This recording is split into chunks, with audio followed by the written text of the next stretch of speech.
begin in just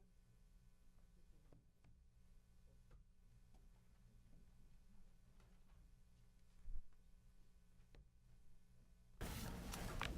Good afternoon, ladies and gentlemen. The February State Board work session on legislation will now come to order. Denise, please call roll. Lisa Fricke, Present. Patsy Kojans, Here. Deborah Neary, Present.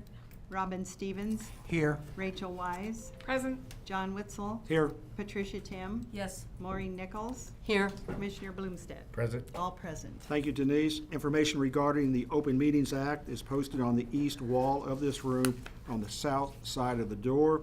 Live web streaming will be made available through the State Board of Education website. Board members, please engage your microphones before speaking and turn them off when you are done speaking. And please turn off your cell phones. Thank you very much. We'll now turn it over to Maureen Nichols for the 2019 proposal state legislative and take action on board positions.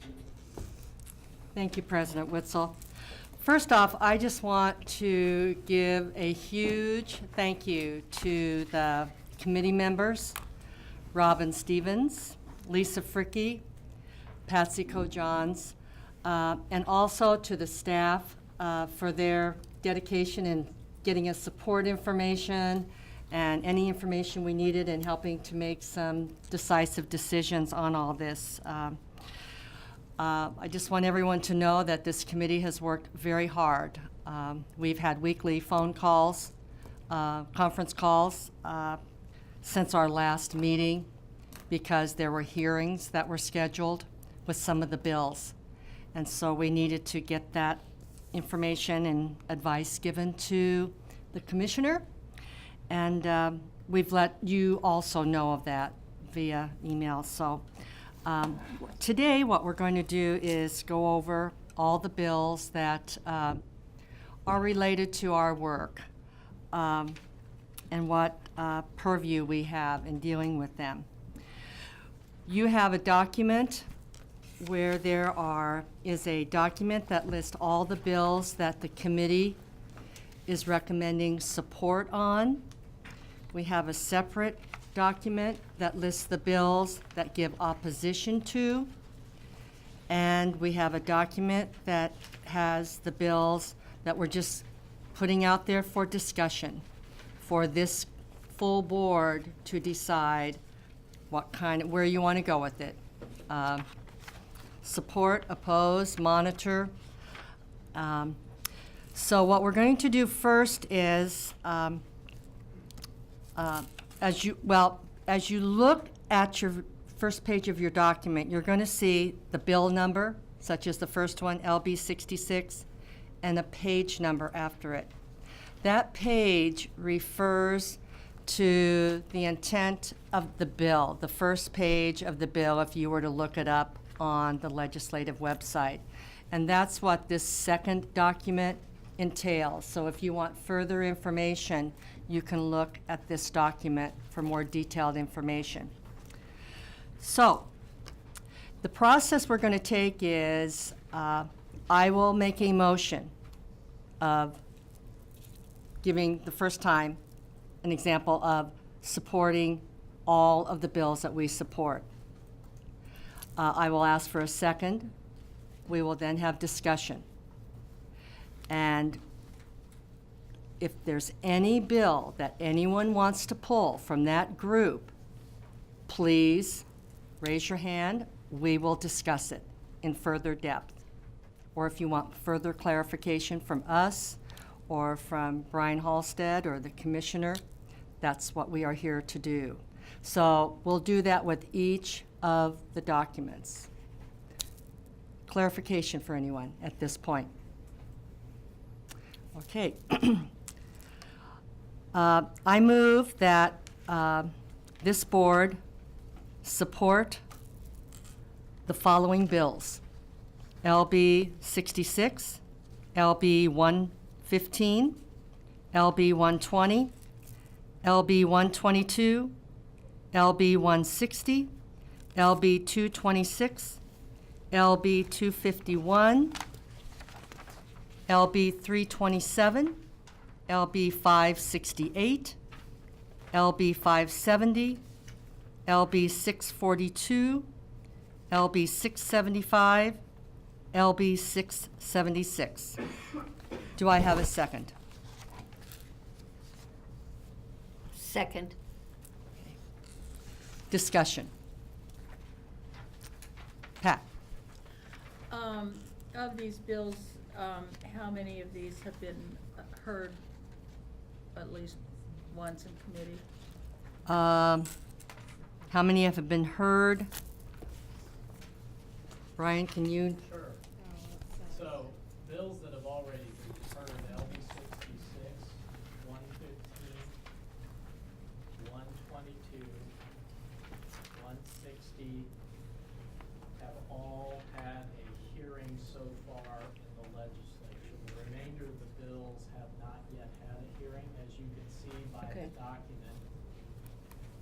Several of the bills are already on select file or general file, so they've already moved out of committee. We've tried to update the document so you have some idea of where the bill is at, and LB 115 actually moved to select file this morning. So we've tried to update it as quickly as we can. But all the rest of the bills here that are in the motion to support have not yet had hearings, Okay. so they will be having hearings going forward.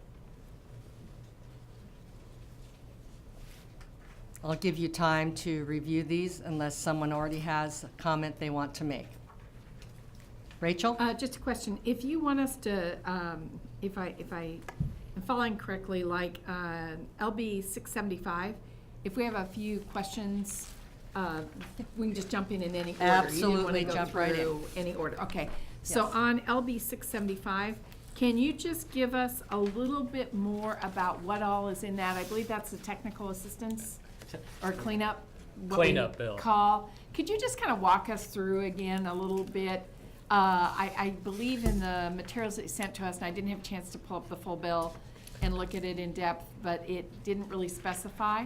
And could you share how it correlates to our priorities that we put together, if there's any correlation between the items that are in LB 675 and our legislative priorities? So, one of the things this department and the board has always done, since you're the policy forming body, is ask staff to reach out. Are there statutes out there where there are minor modifications that need to be made because the world has changed since those statutes were enacted in the past? So 675 is a compilation of input we've received, some from school districts, from staff, looking at statutes and whether the wording in those statutes need to be changed a little bit. So in LB 675, the School Boards Association asked us to modify a statute so that when school districts want to enter into contracts, especially for instructional materials, they're finding that vendors want a longer term under the contract than the 4 years. The legislature says that's as long as you can contract for. So that's included in that bill. There are a number of changes in that bill that are being done to the Nebraska Special Education Act, which really hasn't been touched in probably 20 years. And the world has changed just a little bit in the world of special education. IDEA got reauthorized and all that.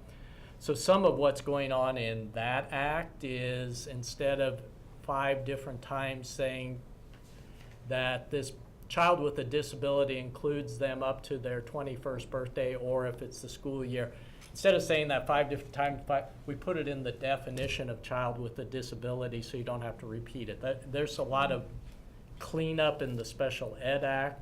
There are a few sections that still mandate the department has to approve every residential placement of every special ed child in this state, which is from the earlier days when there were fears that that was happening and funding was going for that. IDEA, the parents are involved in this and everything else, and the cost of special education is no longer being covered by state and federal funding. It's fallen more. There isn't a need for that type of oversight anymore. So those are some of the changes that are included in that bill. And there's some changes that deal with the TIOSA striking outdated language that's already happened in the past and is no longer relevant. So that's a quick summary of what's in it. We kind of compile that together. The chair of the Education Committee has always been the individual who introduces the bill, and now it's in their hands as to whether any of that is technical or not, and by supporting it, you at least let us as staff go over and walk through it and explain it and leave it to them. So Can you crosswalk from our legislative priorities? In particularly, did we include a change around early childhood as it relates to? no, there's nothing in the cleanup bill on early childhood. What we were looking for occurred last session. In some of that, there were no bills introduced for more flexibility in that, but you have it also in your regulatory priorities to look at that topic, but not in 675. Right, and I believe that it's been a statutory limitation that's been our problem for several years here in when there is a child that has been in a 4-year-old pre-K program and they're turning 5, yet developmentally they've got some delays and being best served in that pre-K program. That wasn't in the cleanup bill, and there wasn't a bill introduced this session on that topic. Right, and that's been one of our priorities of discussion. So that's not going anywhere this year yet? There's- Isn't that a statutory limitation yet, though? There are statutes that speak to kindergarten age, and we did not have a bill introduced to change those again this session, and it's not in 675. And And it no, wasn't to change the age of when kindergarten starts, it's to allow for flexibility by a family or a school district for a child that may have a developmental delay to be able to remain in a pre-K right. 4-year-old. And there wasn't a bill introduced this session on that very topic. But is there still a statutory limitation? Yes, for there allowing is. that Yes, child? absolutely. So for the past few years, we've talked about that limitation for early intervention and support. And so we were not able to put that in a technical cleanup. Phil, is that a technical I don't change? think that's a policy change of that, so that's probably, I'll highlight, I mean, at least our traditional things that have gone in these bills don't tend to be, that one drew opposition, if you remember last year when we had Senator Stinner. So I think the point, though, is, does that exist in anything that we presented otherwise or got introduced? To my understanding, no, No. is what Brian's saying. So I think the difference on this particular bill, that one's not in this list. So, I mean, if that's the simple answer to that one, so.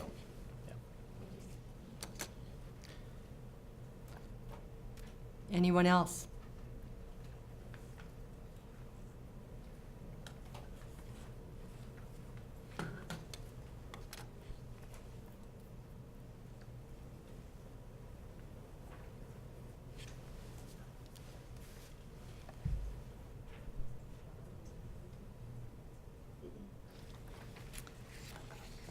Seeing no further bills to be discussed or pulled for discussion, do we just go right into roll call?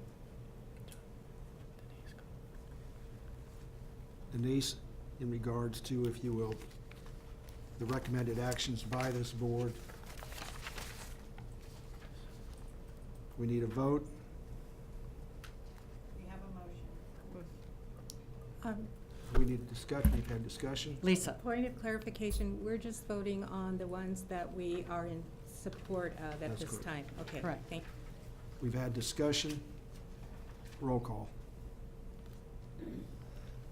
Tim, Yes. Wise, Yes. Nichols, Yes. Neary, Yes. Stevens, Yes. Fricky, Yes, Kojans, Yes. Witzel. Yes. 8 yes. Moving on, I move that the State Board of Education support the bills that we have as opposing And those bills that we would recommend opposing are LB 161, LB 399, LB 670. Do I have a second? Lisa? Discussion.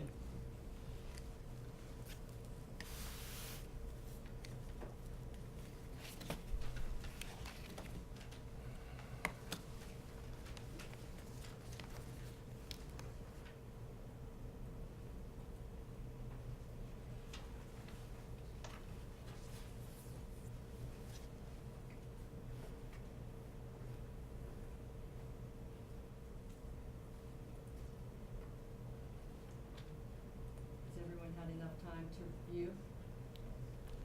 Seeing no further discussion, call the roll, please. Denise, please call the roll.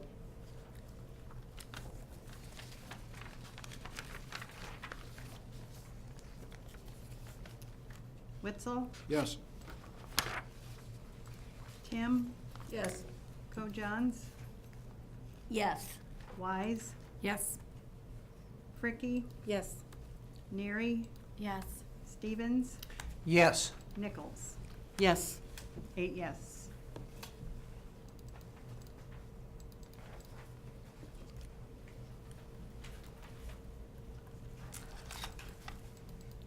I move that the following bills be up for discussion by this entire board.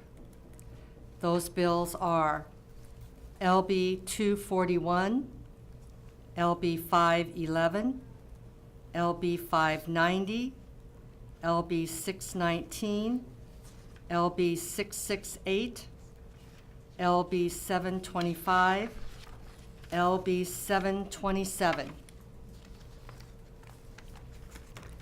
We will start with LB, do I have a second?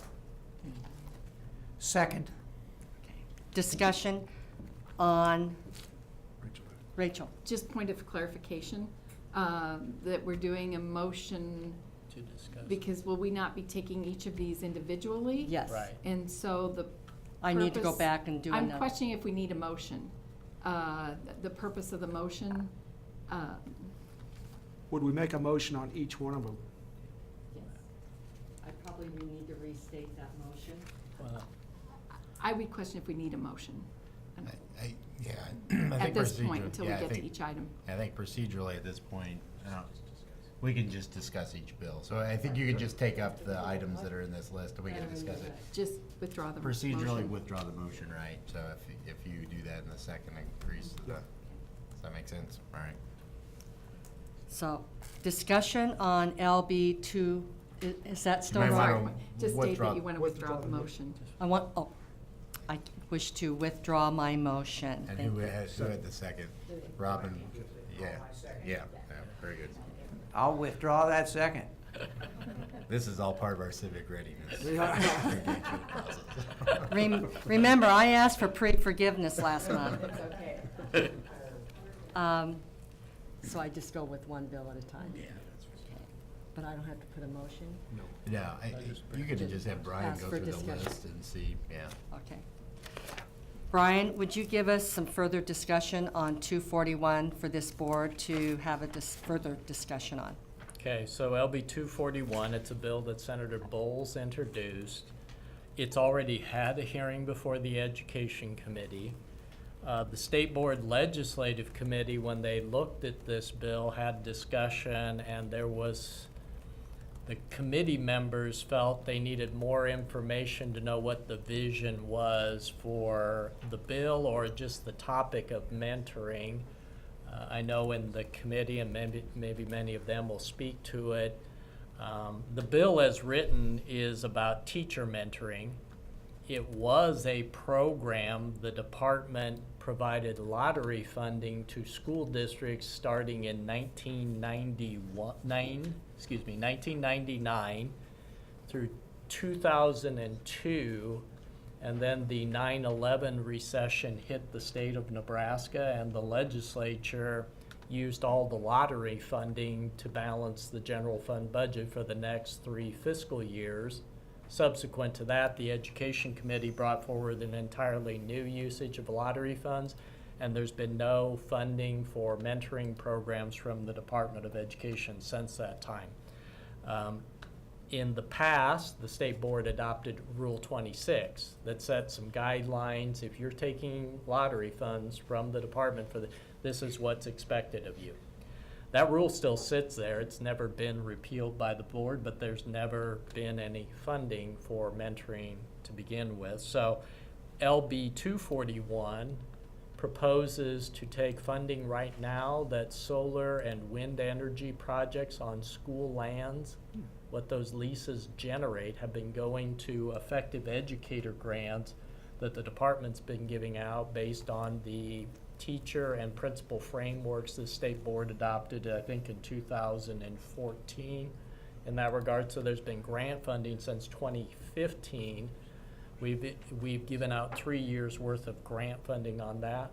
When the legislature created that, they sunsetted that use of those funds for after the 2021 school year. So this bill is proposing once that comes, these should be used for mentoring programs.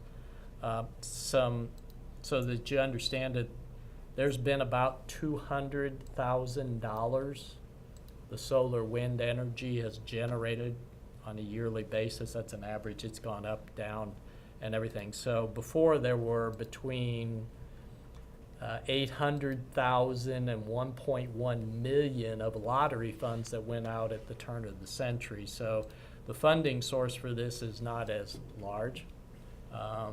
Committee members may want to add into it because there was some discussion about, again, what's the vision for mentoring? None could remember the state boards even talked about mentoring programs in recent past. I think one member of the committee said, well, what about first-year principals? They may need mentoring. That's not what this bill does. So the bill has already had a hearing. I think, at this point, I think it's probably more for you to have a discussion as to what you think of mentoring or what other questions you might have amongst yourselves about the topic of mentoring for educators. Board members, committee members want to discuss? Pat? Well, in the discussions that I've had with administrators, I, from time to time, hear that they really wish the mentoring program was back in place for teachers. I haven't, had the conversation about principals except in early childhood. And in early childhood, there's been a discussion on the commission about the fact that principals have been trained K-12. They haven't been trained with the pre-K, and that it's difficult for them to do some evaluation of their staff in those areas because they haven't had the training, and it is a different group of children. And so, I think that certainly, I don't think anybody would turn down mentoring, but I think there has to be compensation for it, and time, but, I personally, I think it's a good thing. I think it would help teacher retention.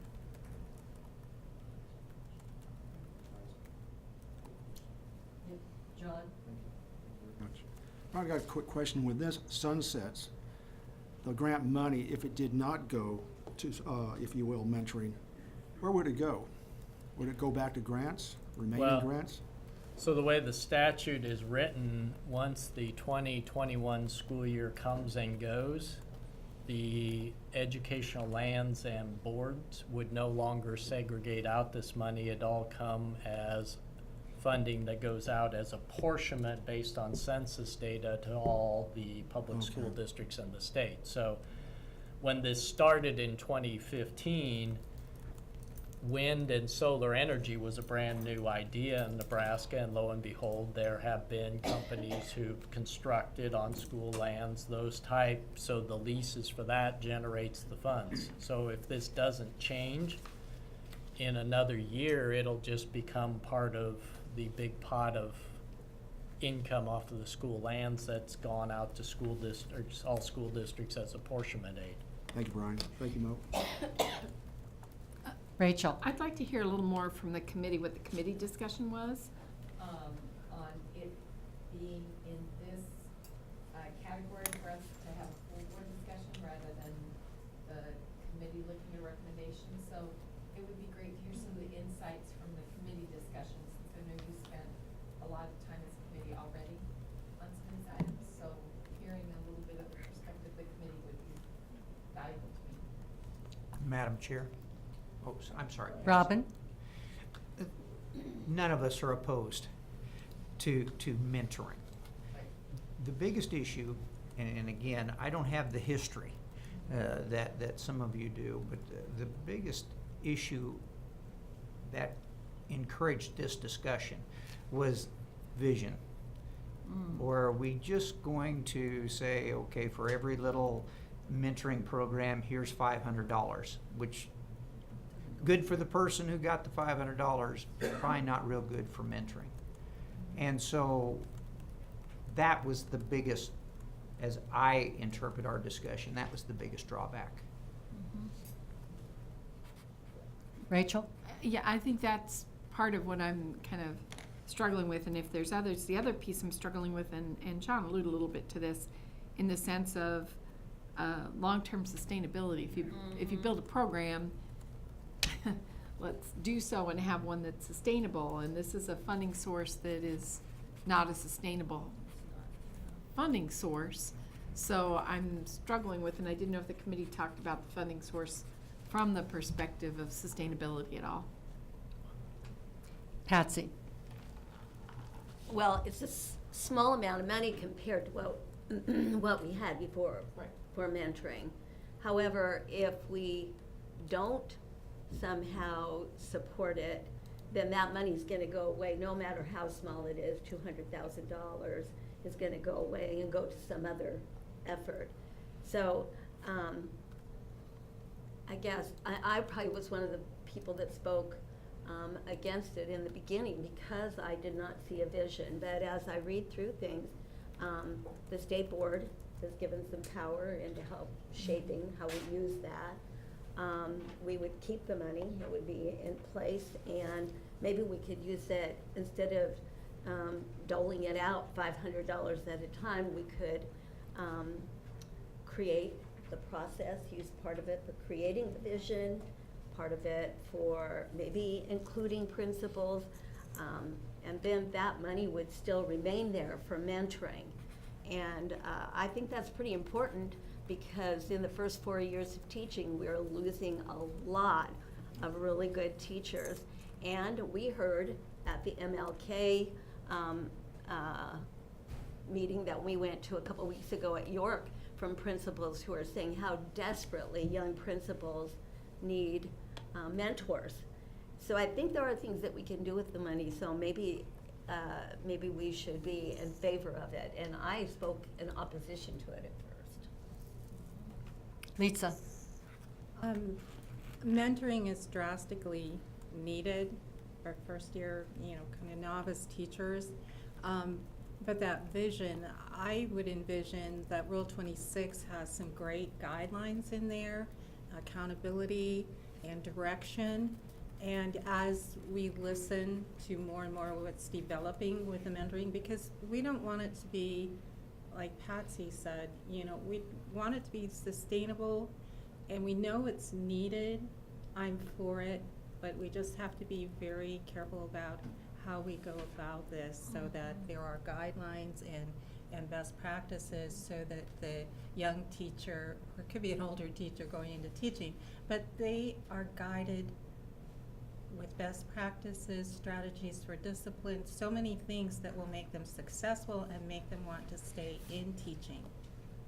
So. Rachel? Well, I'm going to speak, first of all, more in a neutral perspective of this rather than taking a support or opposition stance. And I think some of the things that I'm hearing is that there's not a lot of money in this process, and it's putting an expectation of the department, and there is not the funding for the department to do the work that needs to be done in ensuring that there's a well-defined evidence-based program, and there isn't the resources for the department to do an analysis of what's the best bang for the buck. Is it for teacher mentoring or principal mentoring or a combination of the two? And so I feel like to support or be in opposition is somewhat premature given the lack of clarity in a systematic process for implementation of an mentoring program. That's not to say it isn't really an important concept, but it's looking at a small amount of a resource that's time-limited resource and not really helping to build a system of support for new teachers and addressing the issue of discussion. So I guess from what I'm hearing, I can't see taking a position in support of or opposition to, much more in a neutral capacity at this time. Robin? Madam Chair, Rachel, you did a great job of just summarizing what we were all trying to say. Yeah, well, good, good. So yeah, I think you're right on. And as I look to the other committee members, I saw them shaking their head, and so I think you're attacking the problem just like we were. And if you're looking for motions as a part of this process per bill, to another clarifying question I have is if we choose not to have a motion or not to take a stance on this time, then I'm assuming we just move on to another bill. I don't know if you want to take a stance of action around a neutral position. I kind of seeing a little bit of no, so I would say that we not necessarily take any action at this time on this particular bill. Commissioner, do you have some thoughts around that? I do, but I saw a couple hands just. Pat? Well, if I'm remembering correctly in the past, if we take a neutral position by not doing anything, doesn't that give us the opportunity to come back and take a position at a later date if the bill is amended? Okay. Lisa? Neutral, I was thinking more the way of monitoring, where, staff and we are monitoring as this bill is developing. If there are any amendments or more discussion or after hearings, I don't know if it's been heard yet. But what would be the difference? Would we say neutral or would we say monitor? Commissioner? Yeah, I think from just a process standpoint, if you're neutral, we're monitoring everything, to be honest.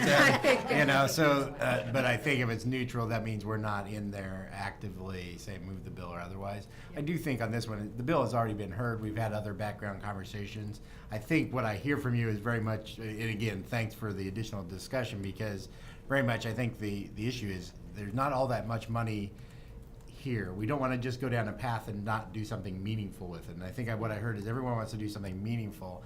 We certainly had some opportunity for conversations otherwise to think about, well, how can we be involved in conversations? Because we would support that. I actually do appreciate that Senator Bowles introduced a bill anticipating that these monies would otherwise go back. I think it's a good catch to say, hey, look, would there be another purpose that could have some use? She certainly indicated that she's willing to work with us on other fronts on this, so we can keep working on it and come up with some of that vision piece.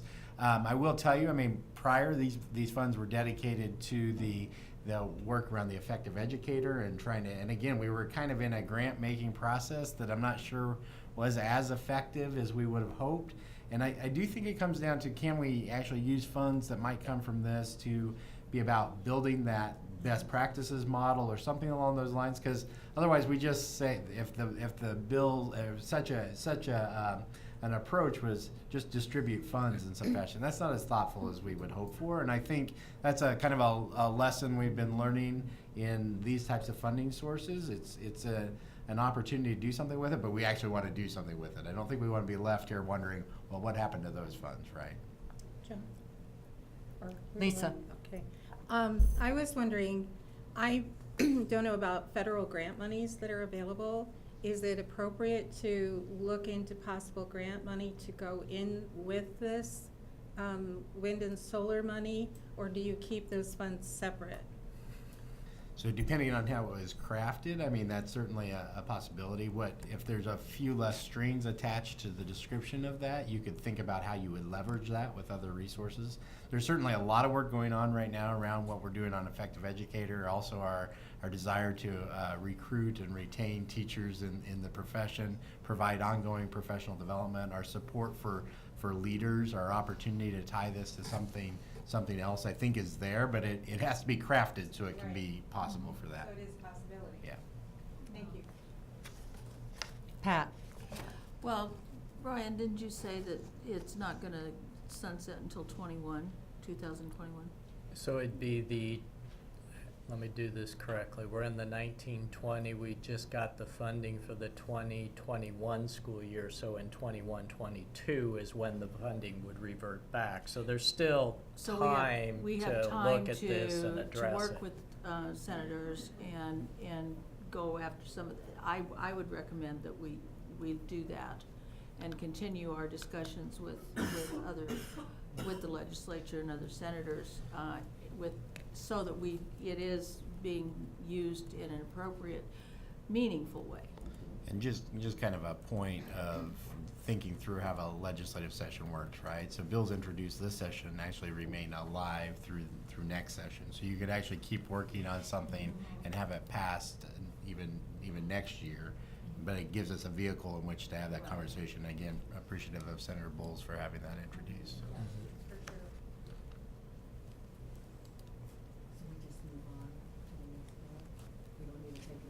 Yeah, no need to take a motion if we're staying remaining neutral is what I would say. Moving on to LB 511. So Discussion.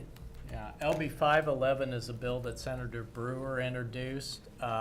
It calls for allowing state employees or employees of subdivisions to have their work schedules adjusted or flexed so that they could participate in mentoring, is the concept. The Department of Education, our personnel rules, our bargaining agreement, and our directives from the commissioner, we already have that flexibility. And there are, right now, employees of the department who do mentoring during the 8 to 5 hour time frame. Most of us think of being at work. They're working in the evenings. They're not being paid for the mentoring work. So we have always been adaptable to allowing staff to work in mentoring programs. This bill is attempting to make that statement for all governmental employees in that regard. It is trying to make it clear that when the government employees doing this, they're not being paid as a governmental employee. They're doing it on their own time. It's more speaking probably to the employer. Let them flex their schedules. Let's let that happen if it's possible. There are certain employees of government, you can't flex their schedule. I mean, there are going to be some where that's not practical, but I think the bill is trying to speak to governmental bodies about have ability for your employees to mentor, because I know that's a topic. Commissioner had Tom Osborne here several years ago to speak to the staff about that, teammates. It's a great program. There are other mentoring programs out there, and their staff up here at the department are participating in them. So that's what the bill is attempting to do, and so in that regard, I think the committee just felt this board should talk about the subject, and since we already, as an agency, are permissive in doing that, what your thoughts are for the rest of government having such an approach.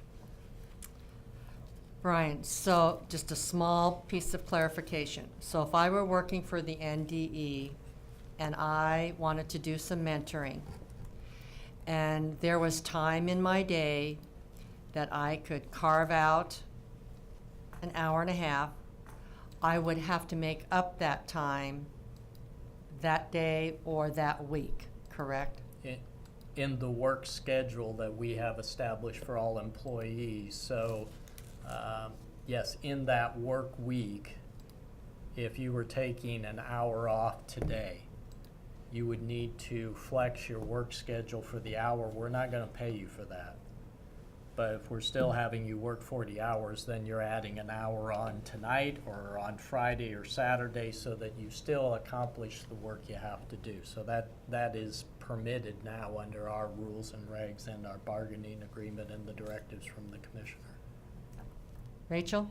Yeah, so a question then, this particular bill, though, goes to all state employees, correct? Correct. This is, and state employees have some commonality in those agreements or not? Can one division have some differences than another? I just don't understand, first of all, how those processes work.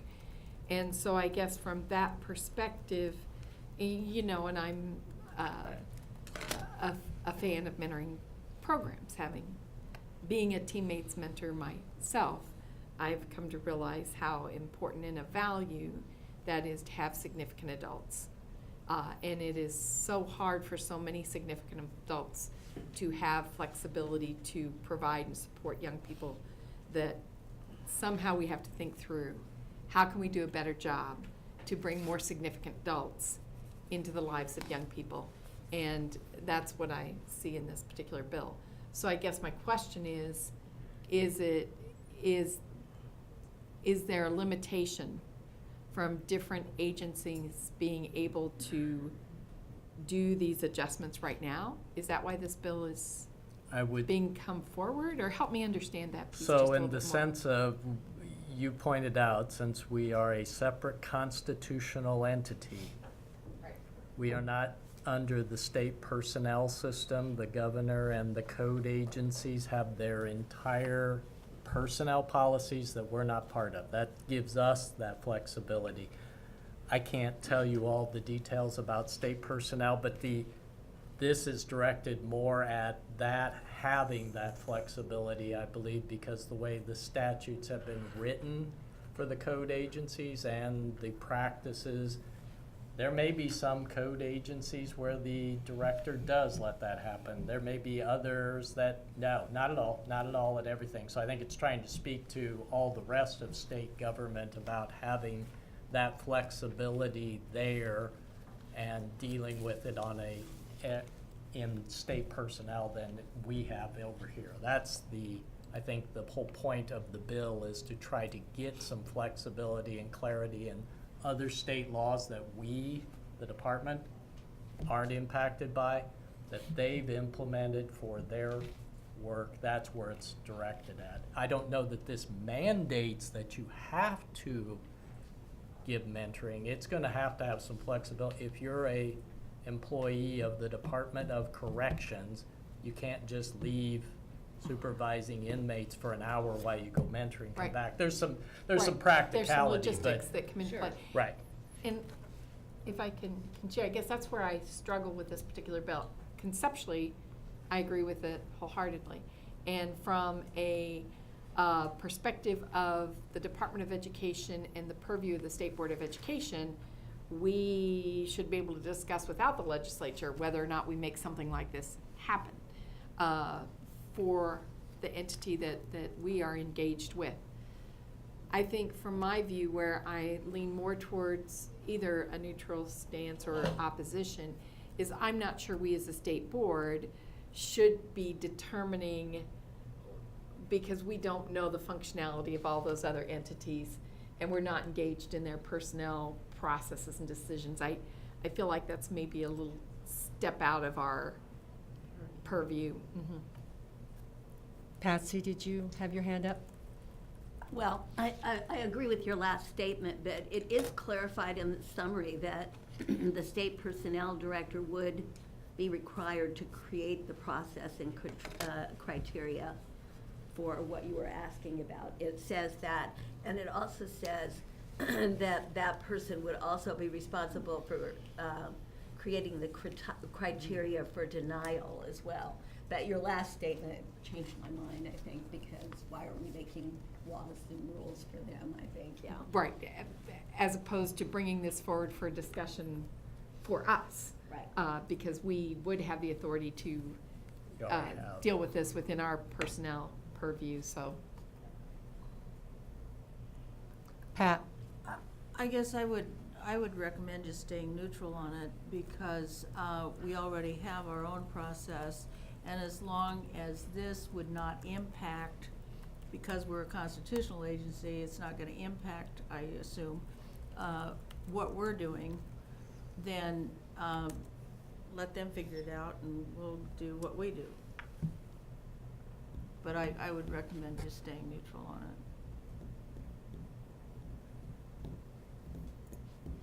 Thoughts from anyone else?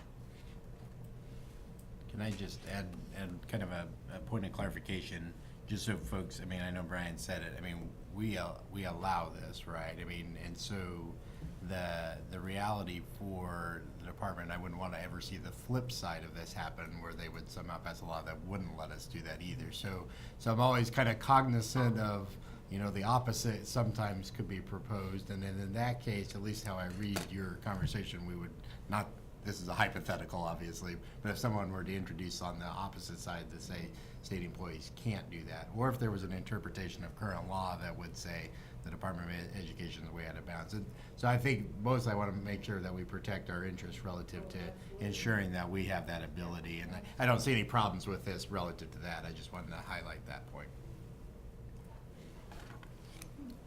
Patsy? I think it's difficult, just like the previous one. It's difficult because, of course, we're for mentoring. And of course, we want that to happen on so many levels in our own lives and the lives of others. So it's not that we're against any of that. It's that the bill doesn't speak to it in a way that we can stand for it.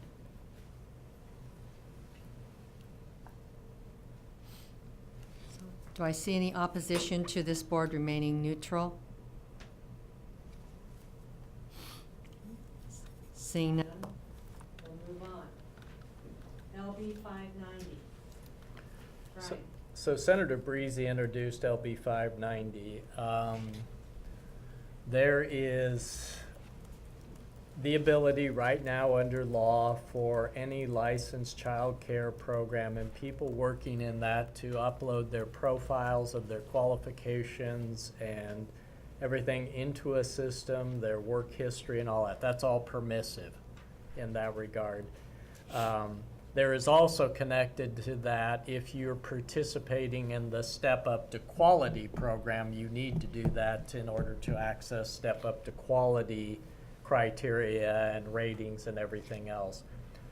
What they've found is this bill would say that you can enter your information into the system. That does not mean you're in Step Up to Quality. So the bill is, I think, is trying to get more individuals to put their credentials, work history, all of that, their degrees, training, into the system so that there's better documentation, better support for all of the individuals working in early childhood.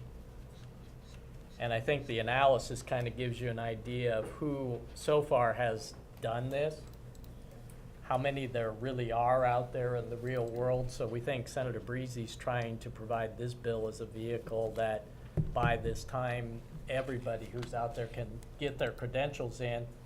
Doesn't connect you to if you've done that, you're in Step Up to Quality. I think he's trying to help move along the qualifications, the training, the expertise that we have in that. So it's a bill that would support early childhood. It kind of fits within some of your criteria there, but the details of this isn't about the K-12 school districts running early childhood. This is more for the private providers, the daycares, in that regard as a vehicle to, there will be a small cost to do that work because it's going to take more staff to help in getting that up. But I think that's the focus of, it's supportive of early childhood in the non-school district area, so.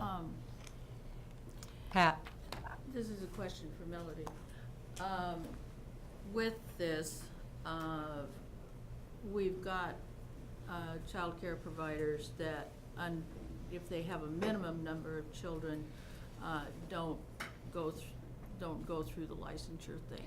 How does that affect them? License exempt, it doesn't affect them at all. Okay. If they serve less than 4 children. Yeah. Yeah, this doesn't affect them at all. Okay, but this is gonna give us more idea of where, yeah, okay, Yeah. all right, good. Just while Melody's up here, just for kind of for your information piece, but I gotta thank Melody in person. She worked very hard on the preschool development grant activities with, partnering with HHS. But a big part of that was organizing, stakeholders around themes that are gonna be important for us to keep looking at. So I just wanted you to know that, and I think that kind of hit at a moment in time where I'm not sure we've talked too much about it, but she's up here, so I'm gonna give her some credit anyway. So thanks, Melody. Thanks. Lisa?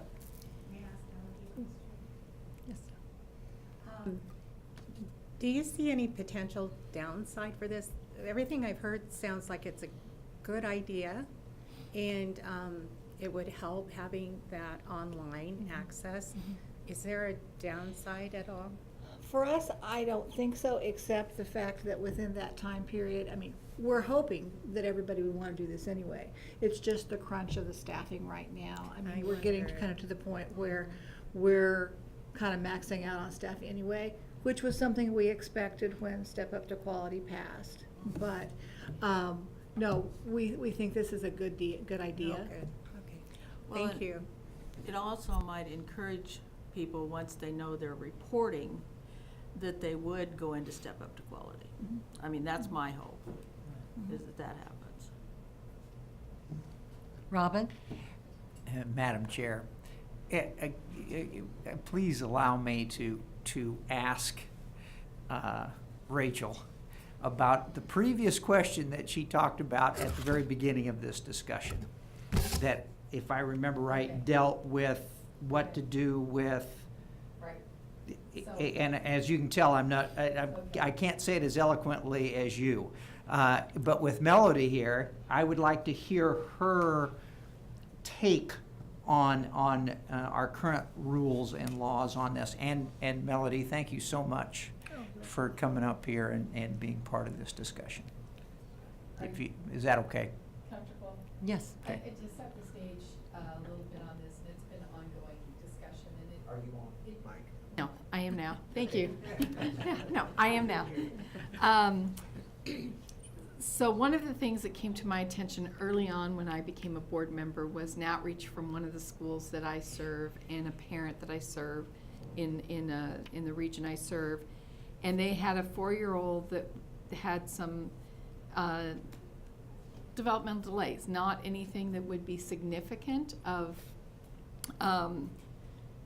needing special education services, but some delays. And in the community, they're very pleased with the 4-year-old program, having great success. And the school team and the parents felt that in the best interest of this child, because of the birth date, and I think if I remember correctly, the child was born prematurely and just, some other things, they felt staying in this pre-K program one more year before entering kindergarten was in the best interest of this child. And our rules, from a statutory perspective, do not allow that. And so the challenge, and I understand why the statutory rules were put in place, is because the statutory rules were put in place to protect some type of redshirting going on where there would be all kinds of kids staying in a 4-year-old pre-K program who should be in kindergarten. The challenge is in this particular situation, and what I've discovered from conversations, it does not happen all the time. This is not a floodgate of an issue, but it's an issue that happens periodically. And it's an issue that if we really care about early intervention and best service to child, especially in a community that may not have a high quality pre-K program for a 4-year-old, and a family and a team is saying we really don't want the child to be in a kindergarten program for 2 years, when we can better serve that child one more year in this pre-K program and then transitioning to kindergarten. We shouldn't have a statutory restriction on that opportunity of what's in the best interests of the child. And that's what we have in place. I understand the early childhood community's perspective of caution on that, and I think what we have talked about for several years is putting into place a process that has some safeguards that don't open floodgates of, you know, every child thinking if there's one more year, they'll be able to play Nebraska football. But that maybe if there's one more year, language development will increase and a level of development will increase that will enhance long-term opportunities for success. That's the piece that we've had for several years that we have not been able to resolve from a statutory or regulatory process. And I don't know how else to say that. And that's not to be in contradiction with the early childhood community, because the early childhood community has reservations about that. And I understand those reservations, but I think it's looking at it from a broader perspective and looking at it from the perspective of what we're charged to do, and that is try to really think through the optimum experiences and opportunities and preparation intervention for kids that are served in our schools and our communities. And I might just add a little bit. I mean, first of all, as we kind of discuss this, and obviously we have to kind of keep it within the bills that we have, what I would highlight, and I think it's important because it is something we had from our legislative stance in the past. It's not introduced necessarily right now. Part of the reason I bring up the PDG grant activity is there's been some deep conversation in the, you know, with the various players. How do we make sure that we have the proper training in early childhood? How do we make sure we have the proper workforce? And those issues also are really important. So I think as we kind of keep talking about that, I mean, there are things that kind of link this topic to another topic to another topic, but the reality is that it's an important thing to keep at the forefront of our thoughts. So.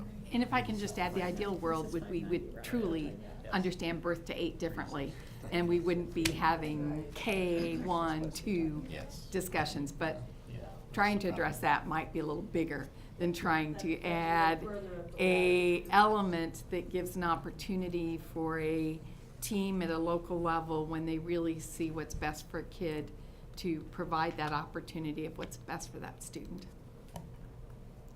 Madam Chair, Robin? why did you have to say that very last thing? Because now I have to say something, okay? I want that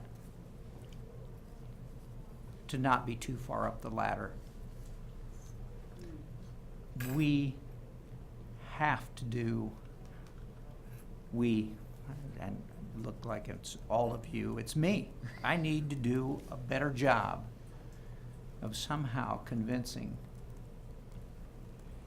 people that if we want to increase test scores, we want to do a lot of good things for society. That's where it's at, and I think that this board, all 8 members, have that ability. I know each of you. I don't know all of you as well as I will, but we have that ability, and Nebraska can be that light, that beacon that everybody else looks up to and says, hey, they finally, they got it right. So, and I have a question for you, Melody. Now, Okay. I'm off my soapbox, but Melody, my question then is there anything we can do with that? Is there a waiver process? There is absolutely no waiver process. Okay. It's been years, Robin, that we've had this on the agenda, Yeah, and we've sure. not accomplished it. Yeah. Shame on us. Well, yeah, I'm not trying to blame, I guess, anybody. I just think it's, I just want it to, I want it to happen too. Pat? Well, the hope is on the horizon. There you go. there, and maybe you're not familiar with this, but I sit on the Early Childhood Workforce Commission. And it's a group of about 40 people from across the state of Nebraska that is working through the university and the Buffett Foundation in addressing some of these very things that we're talking about. And there will be a preliminary draft of an action plan coming out this fall that is going to address workforce training and a lot of these issues. And this is not going unnoticed. It's being discussed, and it's just, we've been at this almost 2 years, and there will be an action plan rolling out. So, and Melody sits on the commission as well. In the meantime, we still have communities and kids Yeah, I know. that we're continuing to not serve as effectively as we could. And I think that we need to keep thinking about that. No, I understand that. I mean, it took us 20 years to get Step Up to Quality in place. So the wheels don't turn as fast as we'd like them to. But I certainly understand what you're saying. We've got people that are talking. So where do I see the board on this? Do I have a motion to support, oppose, or remain neutral? I would move to support. Do I have a second? Second. Discussion. Further discussion.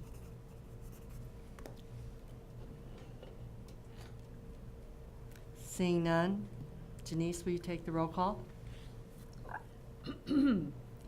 Co-Johns, Yes. Wise, Yes. Fricky, Yes. Nichols, Yes. Neary, Yes. Stevens, Yes. Tim, Yes. Witzel. Yes. 8 yes. And get a letter. Yeah.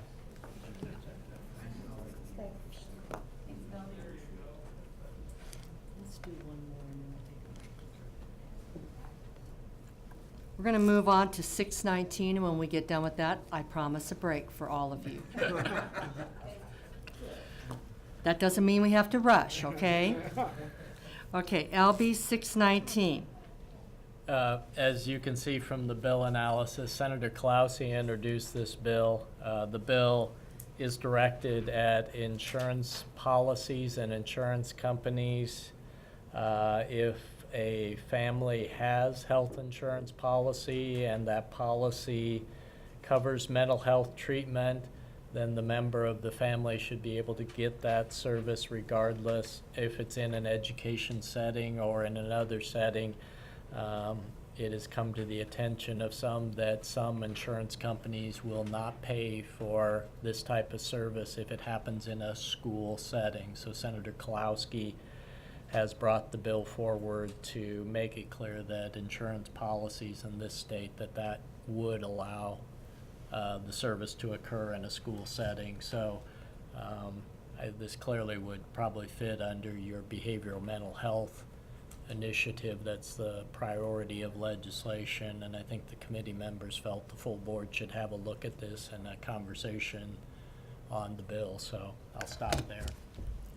Brian, I just have a point of clarification. So this would mean that a mental health counselor from the community or elsewhere would come to the school to deliver the services to the child, correct?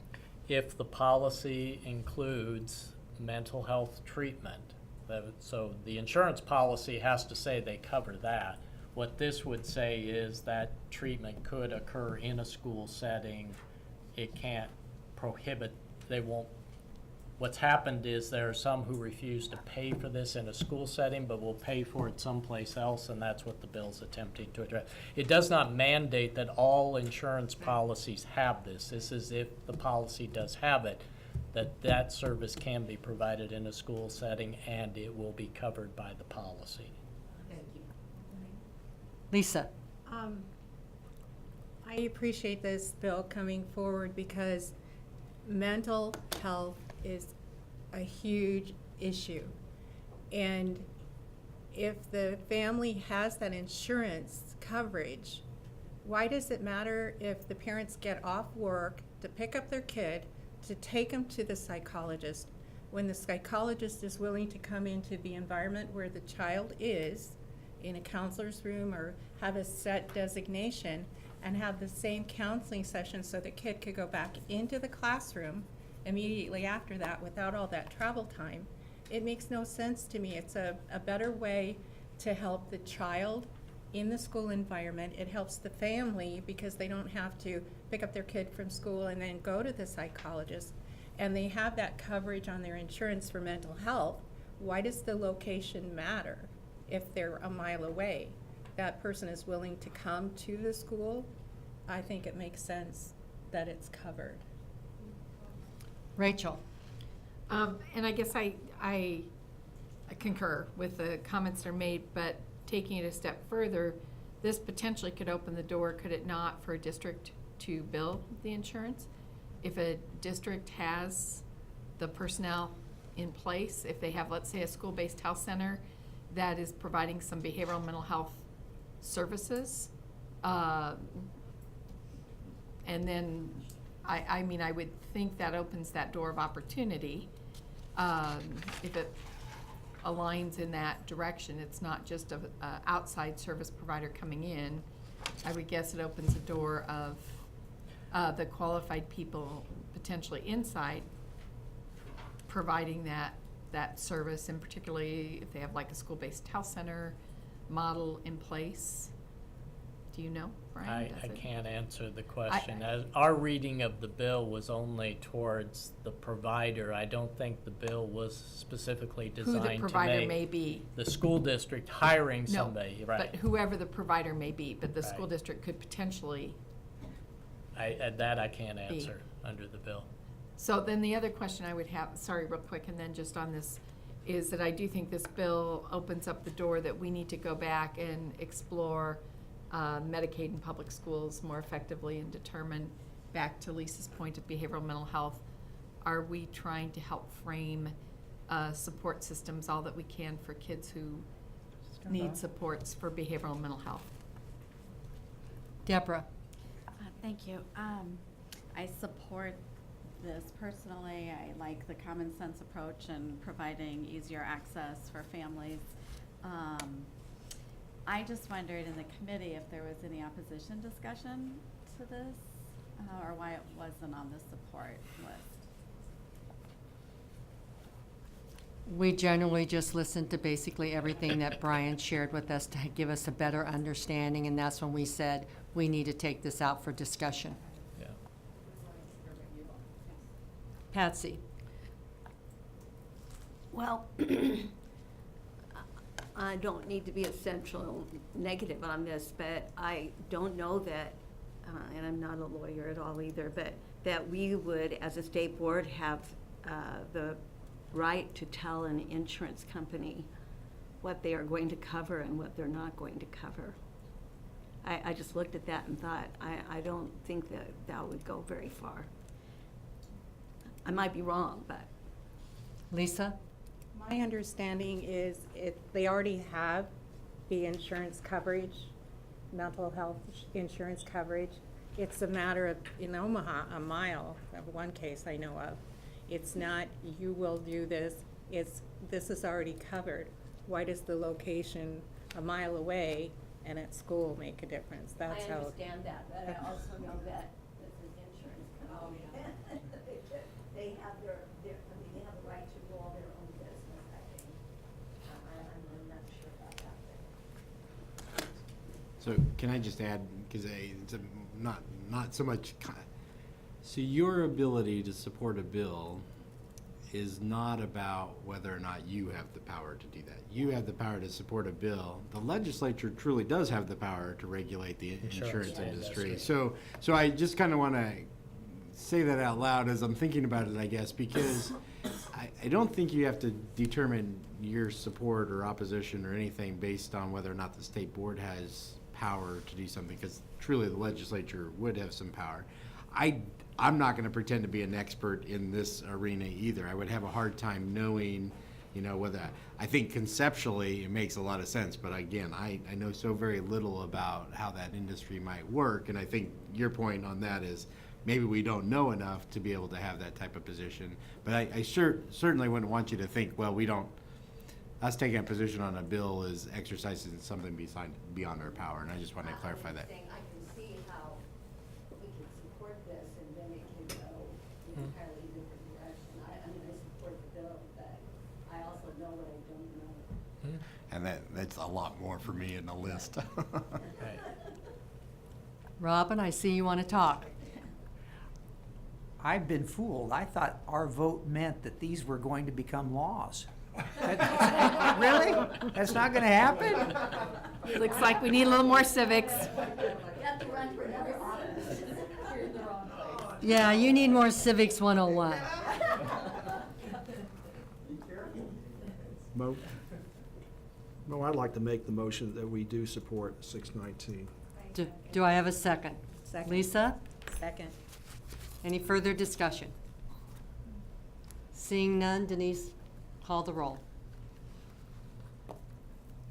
Stevens, Yes. Witzel, Yes. Co-Johns, Yes. Tim, Yes.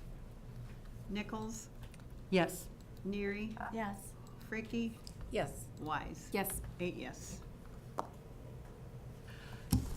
You've all been such good participants. I'm going to give you a 9-minute break.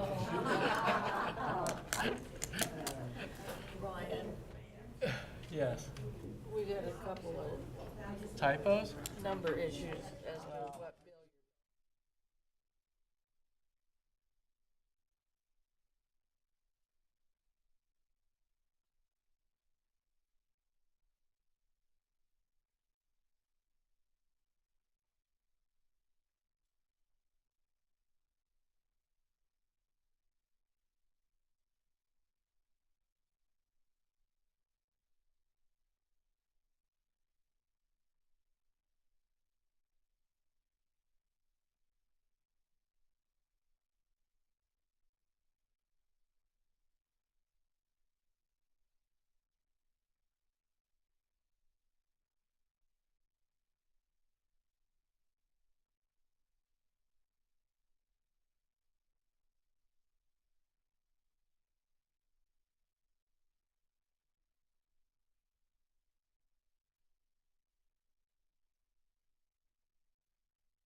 is now ready to reconvene. Marie Nichols, would you Yes. handle the committee? We are now going to move to discussion on LB 668 by Senator Vargas. Brian? So LB 668, it's a bill that calls for the state board to grant a certificate in the public schools if in fact a teacher comes to the state with certain criteria. It is similar to a bill from last session, but it's not quite identical to it. It is speaking to trying to create alternative programs other than the traditional teacher college, bachelor's degree in education approach. It does have language about what you are required to do to grant one to somebody coming in from another state. This is a conversation this board has had. You have your regulatory priorities that speak to the very topic this bill is trying to address in some manner, shape, or form. So I guess it's probably back to you as to your thoughts on the concept, and I know this board has adopted regulations that provide a great deal of flexibility, so I think that was the reason the committee brought it forward for a full board discussion on the whole topic.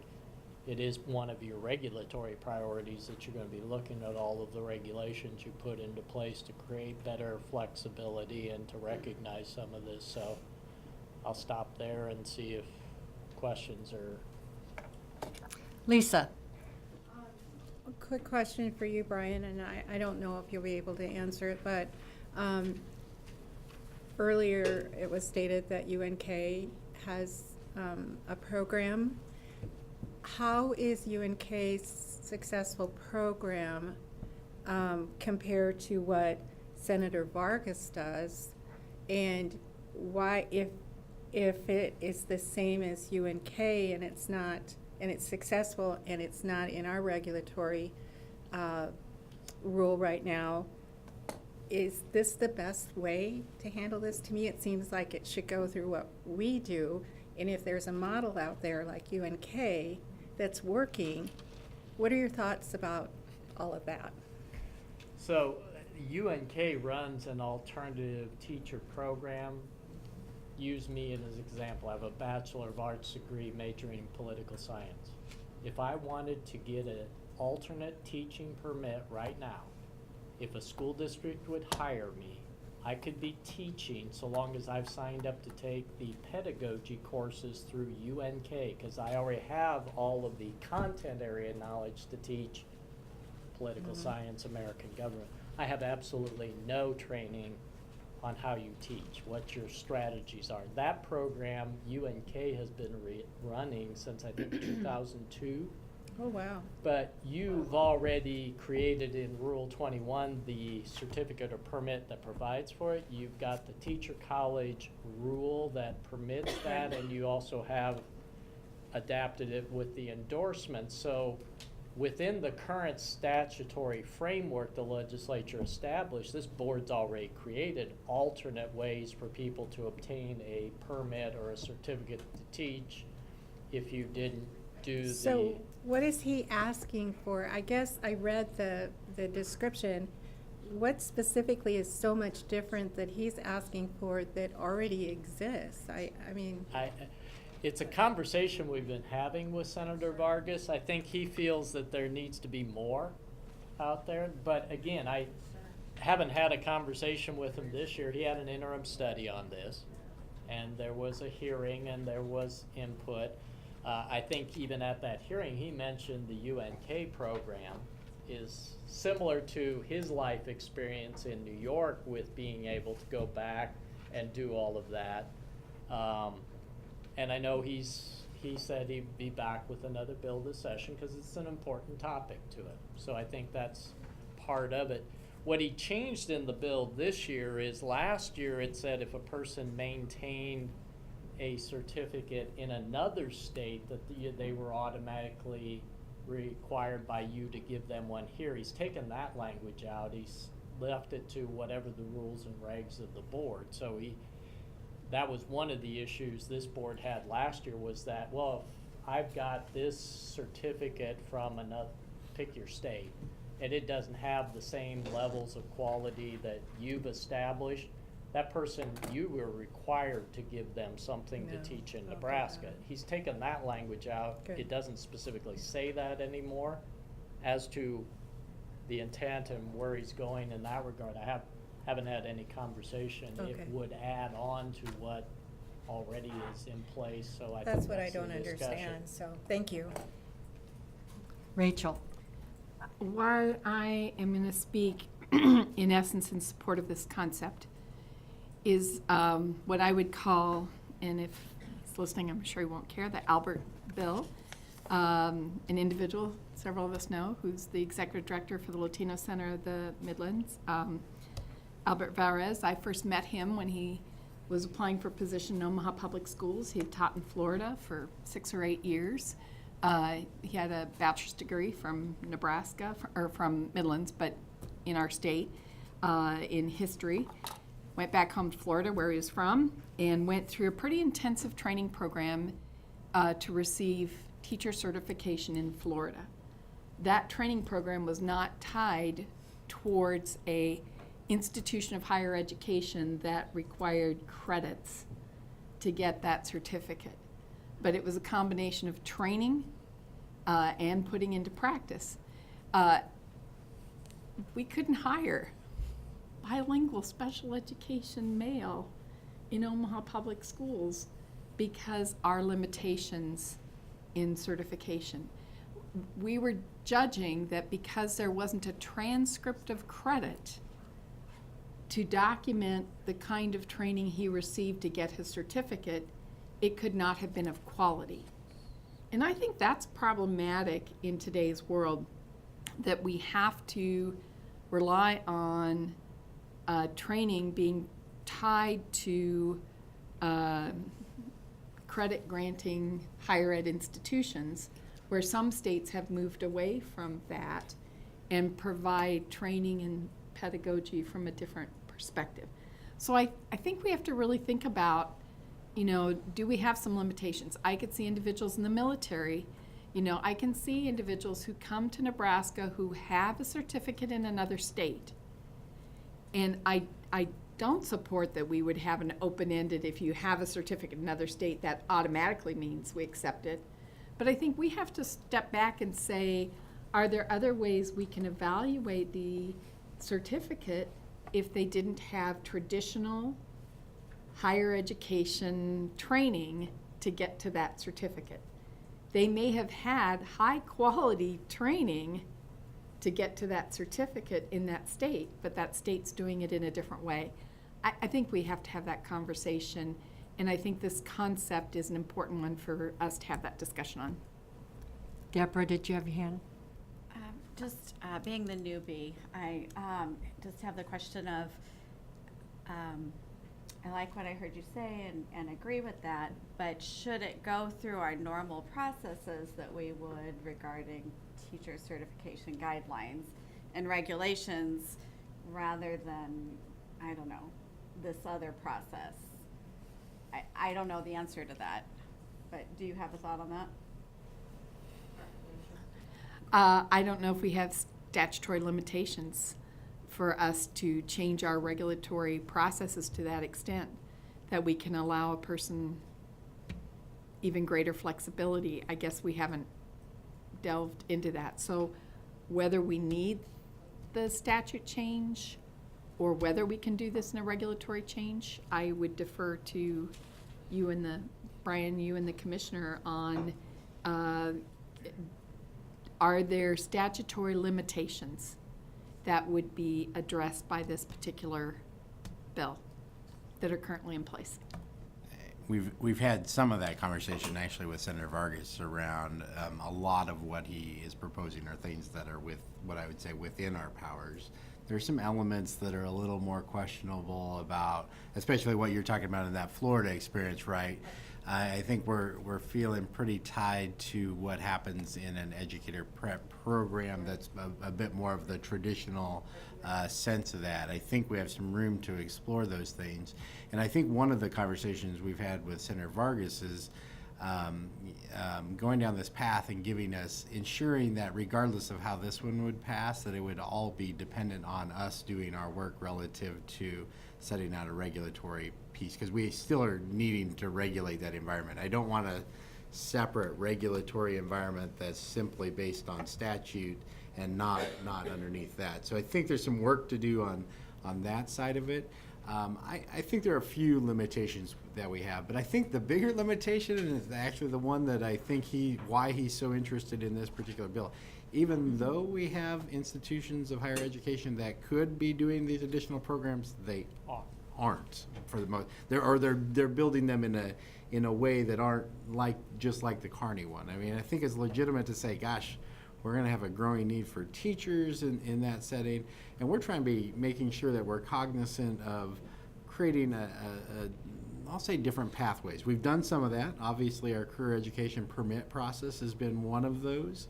I think part of the solutions around the early childhood space ought to be thoughtfulness around how people move into permanent. But there's a lot of details to it that I think in this iteration of the bill, compared to the reason that we opposed it last year was just if they're teaching in some other state, you have to take them. And I think that's what our primary opposition was last year. But again, I think there's some elements of this that would help us, but also some elements that maybe go a little further than they have to. Lisa? You mentioned the military. Last year, we passed that bill where a military spouse living in another state could come here if they're hired by a district to help out the people in Offutt. So that's already an adjustment that's been made. And so when you mentioned military, I thought of that. Right, we made that for that military, but why wouldn't that potentially carry over to others? So I think that's part of where I'm struggling with our consistency, vision, and direction in this particular arena, if that makes sense. Okay, thank you. Patsy? Well, Commissioner, I wanted to ask you, does this make a huge regulatory mess? Because we're going to decide, you already heard consistency here, we're going to decide some people, they can go through because of this, and why not? And I mean, I can see all kinds of things happening from that. And Nebraska schools so far are doing pretty well with the preparation they're giving teachers. I mean, we still have a lot of things to work on, don't get me wrong in that. But I think that we have to be very careful of what we let go of, because are we then going to the next step, which would be teachers who really don't study pedagogy. They just come in with a huge amount of knowledge about their subject, and that sounds a lot like charter schools to me.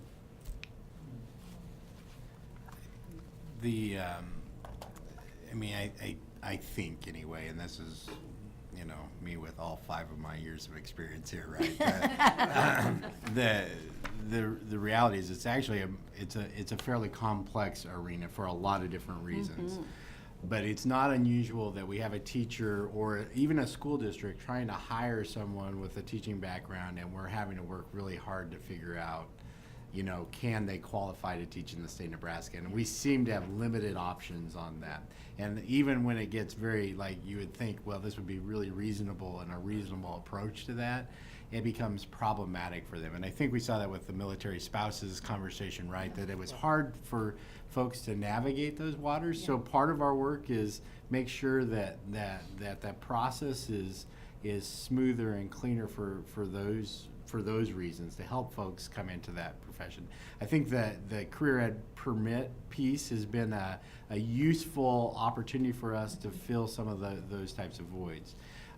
Certainly what we've tried to do also around the substitute teacher, we've extended the number of days that you can have local subs, meaning, essentially you have to have 2 years of colleges all relative to being a substitute, but there was a lot of push to try to expand that due to shortages around those things. So we've created what I'll call is a better way, maybe we call it a hodgepodge of different circumstances where we're trying to fix this issue or that issue or that issue. I do feel, and I mean, I guess I can lay it out there. I know we're diving into Rule 10. I'm just going to tell you, I think about a year into that process, we should be diving in with our post-secondary partners and educators to really get into this. Senator Vargas has touched on a topic I think we all care about, and what I think our biggest concerns are not his end goal at all. The biggest concerns on what's that process look like, and let's make sure that it doesn't get too messy. And I don't want to be in a situation where we just created kind of one more Band-Aid over here, and then we've deferred essentially to a legislative process to get all those things done. So, but we've got some sorting or unsorting to do relative to the, I guess I do unsorting of laundry. I don't know why that is. Pulling those things together in a proper way would be appropriate for us, and I really think that that's on our radar. Certainly it's been part of your regulatory stances. I think the hard part on this one is there are probably some things I go, cringeworthy, because I don't know that that's exactly how we should do that. Also, if we can kind of work to say, make sure we don't have those legislative barriers, that would help us to get that stuff aligned and spend some time on this topic. I don't think it's the end of the world if this passed as it was, right? I still think it gives us the authority to do that particular work. But it might spin us off in a little different direction that's maybe not optimum. So it's a juggling match right now relative to those types of topics. Pat? Well, I appreciate what you just said, Commissioner, and I also appreciate what Patsy said. I would like this to stay in our arena, in regulatory, rather than having a statute involved. Because I think, as you said, both of you said, caution, and there can be a lot of unintended consequences that we don't know about. Rachel? Yeah, I just would like you to come back at some point and report back if there are statutory restrictions right now.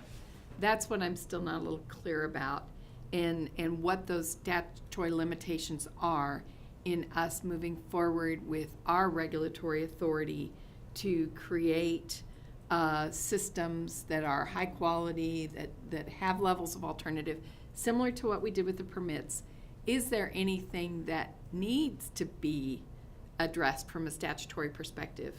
And if not, I concur with Pat, then let's use our regulatory authority to accomplish some things. But if there are some statutory limitations, is this a door that's open with Senator Vargas to make some changes in any statutory limitations? I'm still unclear about if there are statutory limitations. So we can do that, because I actually think that's a very logical way to kind of manage our way through this one right now, looking at some of those things. I know that we've also had conversations with Maddie Fennell with NSCA, and actually, if you remember, last year NSCA supported his bill as it was, but they had reservations about some of the same things we did. So I think there's a lot of interest in figuring this out in an appropriate way, and I think we share that. Pat? Because of that conversation right now, I guess I would recommend that we stay neutral on it until we find out some of these things. I agree. Robin? And Madam Chair, first of all, I've learned a lot, because I've heard things that I never gave any thought to. Western half of the state of Nebraska, superintendents, I'm telling you, their concern is getting people to apply out there, and they see the certification process as sometimes being a roadblock to doing that. Obviously, there are other demographic reasons that people don't want to go there. But from a certification standpoint, whatever we can do that would really help those people out in the western half of the state.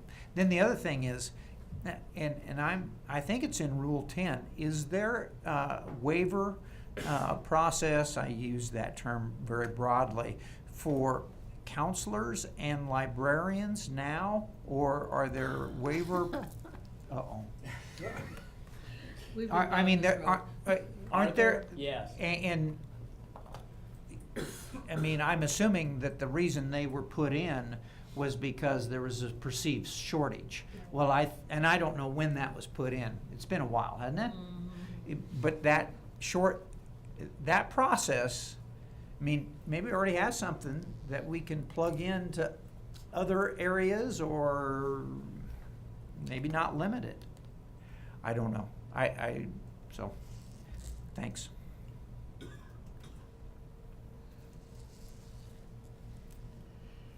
Is there anyone that wants to make a motion to support or oppose? And if not, we'll remain neutral. Let's do that. Seeing nothing, we will remain neutral at this point in time. Have that discussion. So, LB 725, bill that Senator Walls introduced, to provide funding for mental health.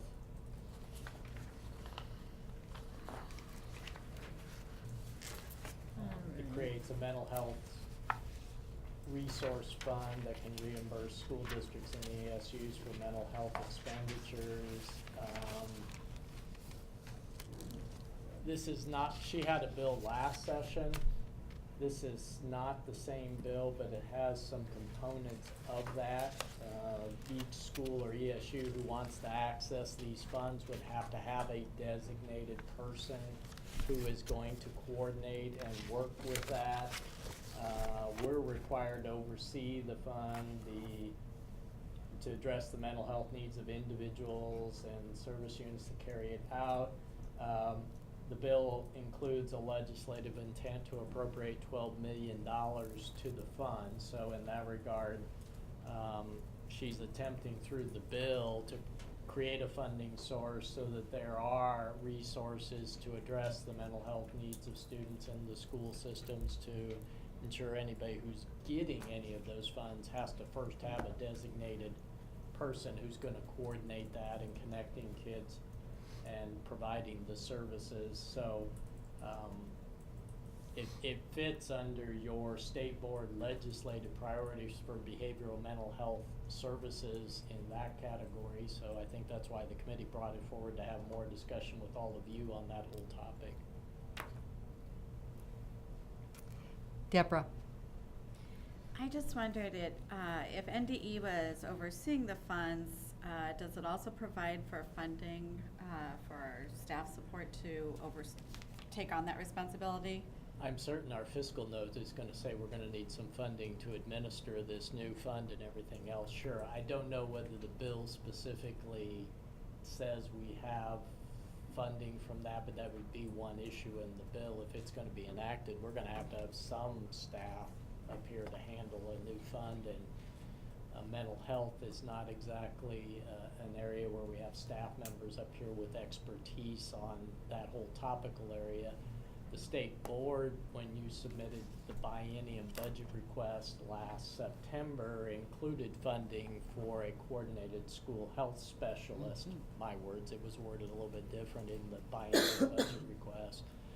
That wasn't included in any bill introduced for the budget, but that may be an item that will come up at our appropriations committee hearing, just based on everything you've heard from everybody about the need to address the needs of students and families with mental health or behavioral health.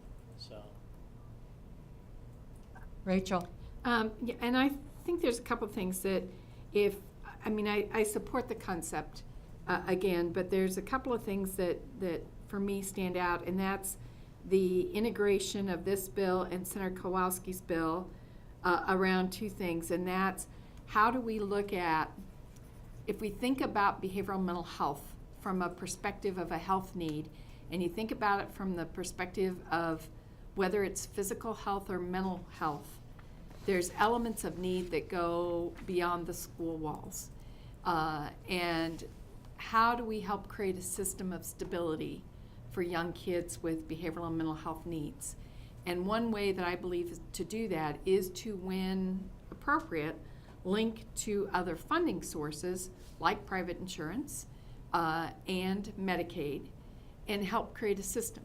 So having another piece of the puzzle out here that isn't integrated, you can be sitting there with a student who needs ongoing mental health support throughout the year, and all of a sudden they have a 3-month gap in service.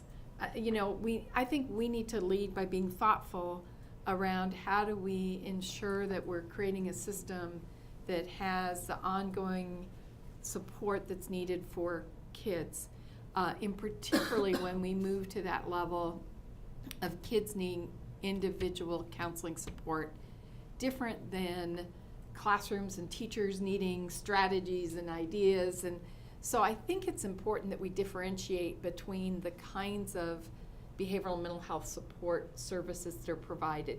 What support is just general support for strategies for counselors and teachers to improve the support they give kids? What's direct service?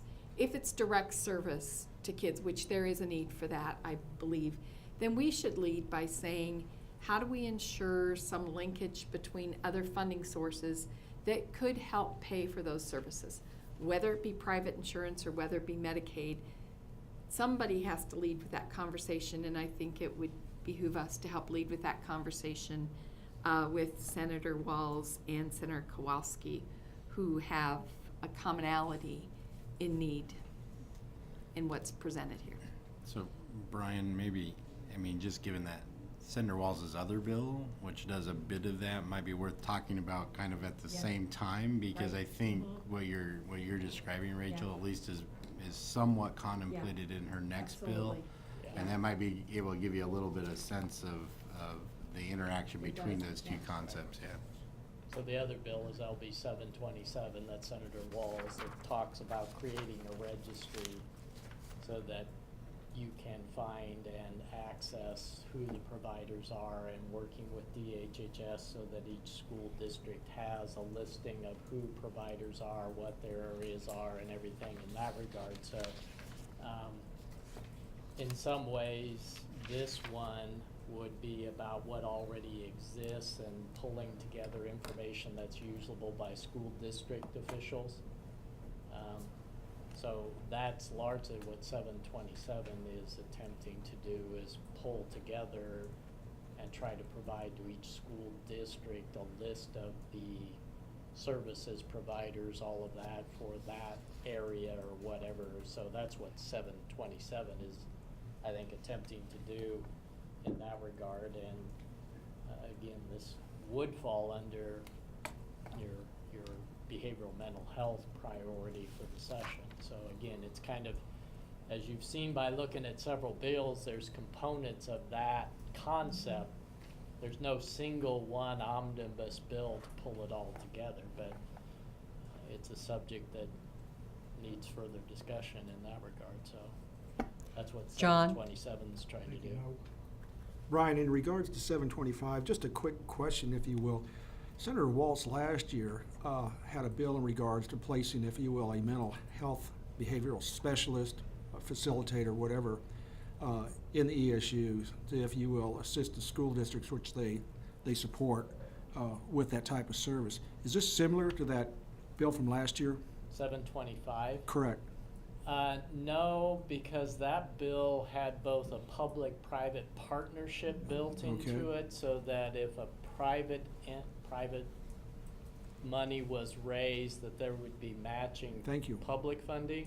Now, the bill advanced from the committee, but only after they stripped away any public matching. This would all be private money if you were doing that, and the bill never got off of general file. So that bill had a different concept behind it. It was still speaking to the need of the mental health needs of kids and trying to create a system to do this. It was not connected to the Department of Health and Human Services or any of the behavioral. Understand.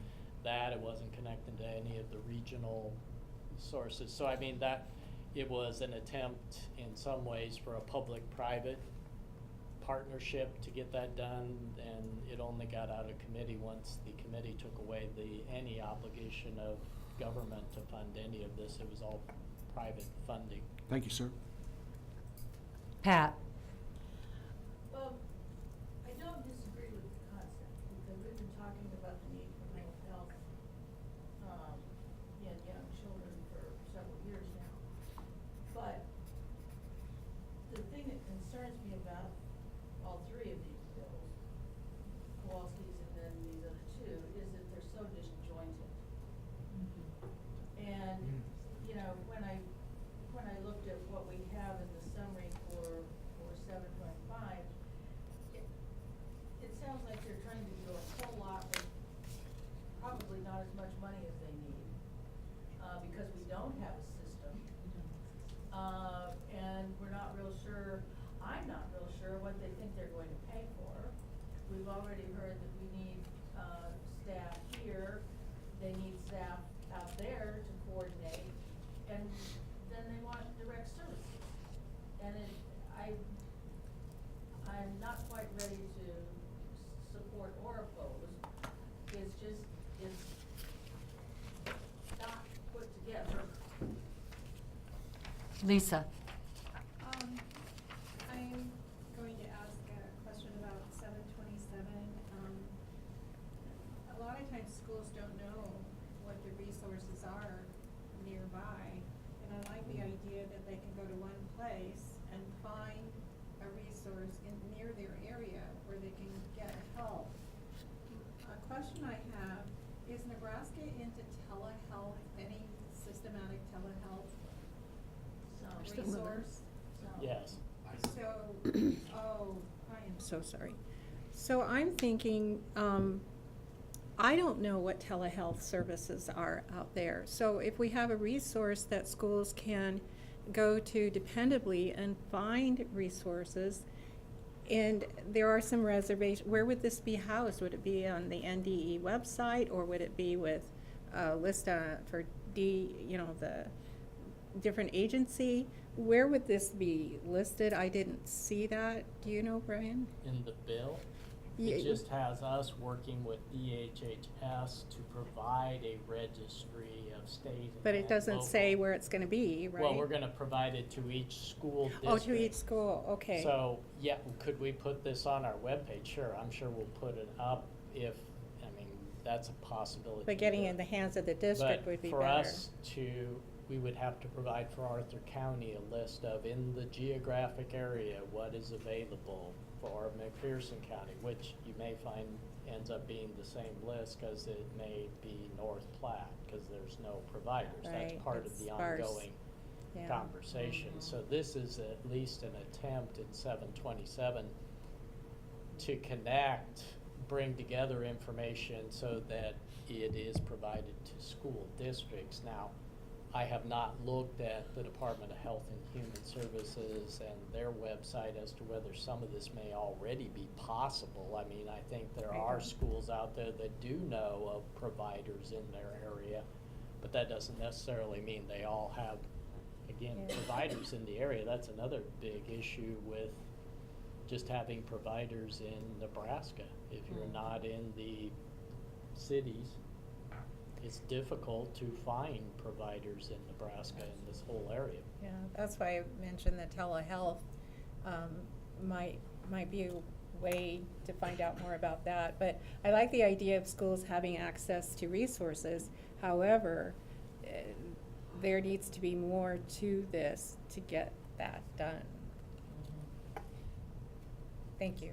Rachel? Yeah, I would, similar to kind of where we were with maybe 619, kind of recommend maybe the legislative committee, we remain neutral, and the legislative committee have a discussion with staff and potentially with Senator Walz and Kowalski about 619, 725, and 727 to determine if there's some strategies of helping to build a more coherent system around the concept, but to ensure that we communicate with Senator Kowalski and Senator Waltz, that we applaud the work they are doing to try to address the needs of behavioral and mental health, that in no way are not necessarily taking a stance at this moment, indicates we don't applaud and support their work in trying to start to address these very important issues.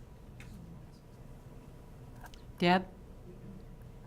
Just a question, is it appropriate for us to make recommendations for an amendment to the bill? I mean, I just believe that even a baby step in this direction of providing some behavioral health supports is very important. And last year's legislation wasn't perfect, you know, but it was a baby step and, you know, getting some things moving forward. And so if there's some things about this bill that we find are not perfect, I mean, is that what you're recommending, is having a discussion for some kind of amendment? Yeah, no, I'm not specifically recommending some kind of amendment. I think that's somewhat of in the purview of Senator Kowalski and Senator Walls of what they might, but at least give some perspective of our conversation and you know, whether that discussion generates some ideas around, you know, that's, but in particular for the legislative committee to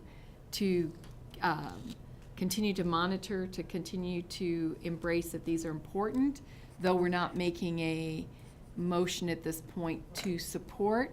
We're more saying it's light support. I don't know what, we don't have another category for, what would be our category for in There's between? usually positive, neutral, negative, neutral. Yeah. So, what we did, by the way, we're just double checking. We did vote to support 619, Senator Kowalski's bill. So I did want to. So that's where we're at. But I do think on the kind of the context of this conversation, it'd be a pretty easy thing for us to engage with both senators and say, hey, look, I mean, there's some generalized support. I think we're not unique to that. I think there are others that would have similar conversations with them. So we could definitely work with the committee and kind of frame some of those main points, communicate those main points around those ideas, and again, engage, you know, hopefully for the benefit. You know, there's certain things sometimes when we're being asked, even at the department, how would you go about implementing something that helps us build those processes, and I think they would appreciate that type of dialogue too. Lisa? I appreciate the conversation that is happening about meeting with them and talking to them. I just would hope that, I think of the rural areas because I taught many years out in the 3rd Congressional District, and there aren't a lot of mental health resources out there, and we have some of the most outstanding medical facilities I think in the United States. You know, just developing that idea of telehealth, maybe the Med Center, you know, would be willing to get in on that, or Creighton or UNO, just a way to disperse help and have that as a list of a resource. I think people need to know where they can go to get help, especially in the 3rd District. And with all the computer technology and the medical experts, I think that needs to be a part of this resource conversation. Patsy? One simple suggestion that I would have would be to separate the need for DHHS and NDE to work together to develop a mental health resource registry by geographic area. And that, to me, is such a simple but powerful thing to do, because a lot of this discussion has been about, well, in western Nebraska they don't have, and we don't know where, and they don't know where to go. And just creating that might be a huge help, a huge step, not a baby step, but a huge step in helping people. So when we or when the committee or whoever talks to them, I would recommend that they take that by itself and then look at the other things for consolidation into a bill together. But they've got a bill there that would help people a lot.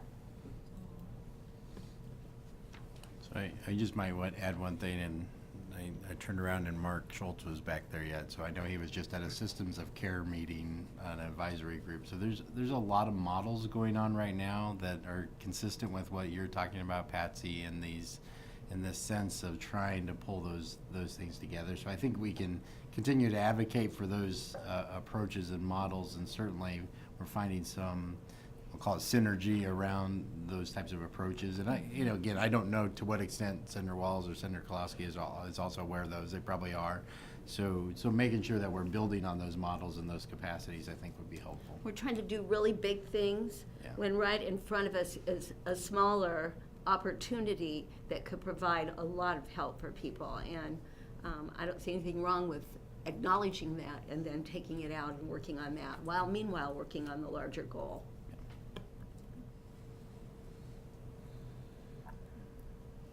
Robin, any thoughts? Okay. John? I'd like to make the motion that we support 725. Do I have a second?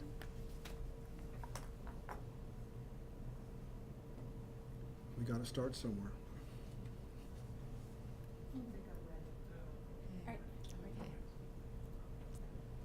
Motion dies Like for lack of dies, support. Yes, ma'am.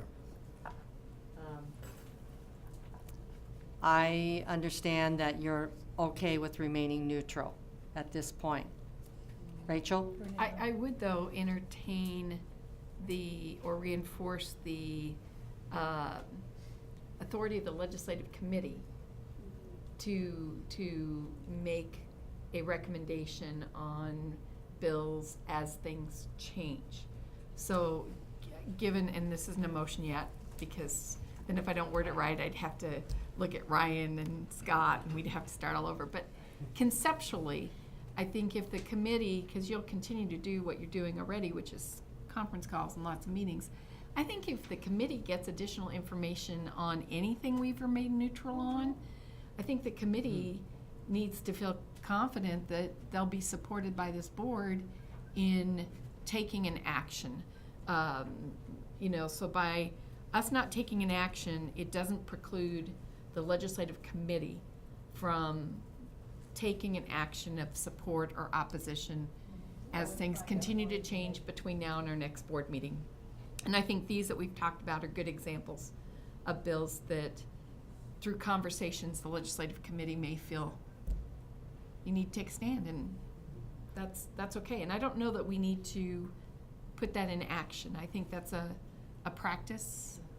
That actually is And Rachel, stated. I believe that would be our understanding as a committee as well, between now and the next board meeting, that we would have further discussions if more information came. Brian? Well, you have a standing bylaw that the legislative committee, like it's done today, has advised the board on bills to take position. It also has a duty to advise the commissioner on legislation when the board cannot meet. So the committee isn't gonna take a position, but can continually advise the commissioner. And again, some of these two bills, last ones, don't have hearing dates yet. And they may not have hearing dates until March, so you have another meeting coming up, but that's what I would say the legislative committee has already been doing, is advising the commissioner when there's a need to do so. So I just want to make it clear, the committee doesn't establish a position, it only advises the commissioner on legislation when the board can't meet. So I am under the understanding we're all good with being neutral on 725. 727, is there any additional conversation you want on 727 by Senator Walls?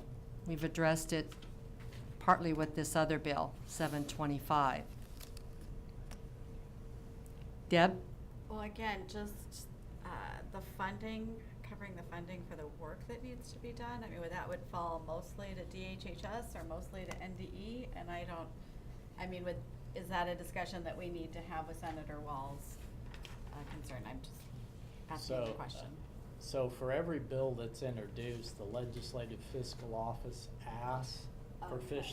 fiscal notes. What will this cost to do?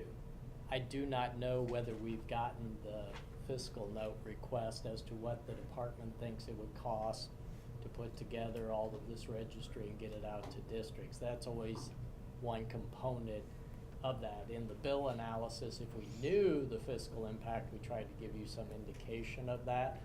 So that work is still ongoing.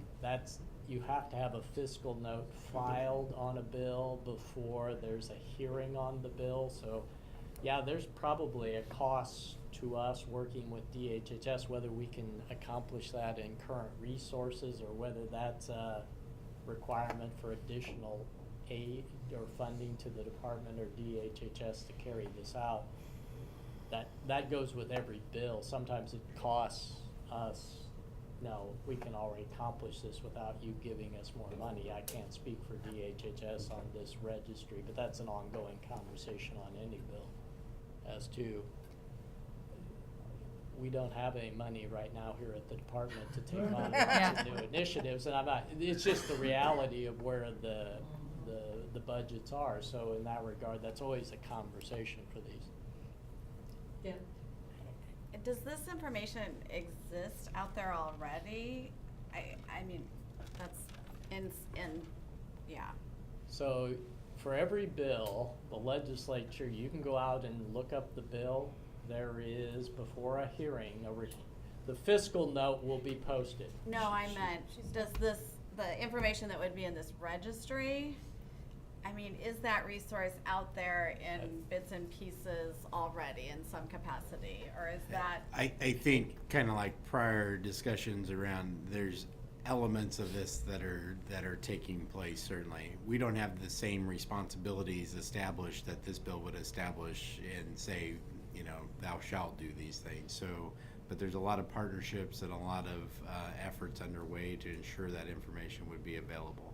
I think part of the challenge often, this one, can I say, mandates that those things happen versus we have a lot of folks with a lot of goodwill trying to pull it together, right? So that's happening, but I think my hope, if something like this, and back to the fiscal note piece, there's costs associated with it. It's so often trying to make those things happen still takes someone's time, energy, resources to pull that together, and that's why it's probably good to have a bill at least on it for that perspective.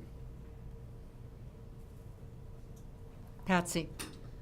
Well, this is something concrete that we can support, that two senators have consistently supported us by creating bills that would help education. And I think I somewhere heard in this discussion that we shouldn't vote or not vote for something because of theoretically we don't have the money or whatever.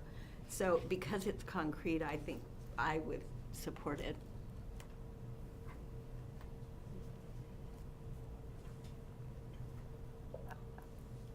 Patsy, would you like to make a motion? I sure would. I was waiting for someone to support me.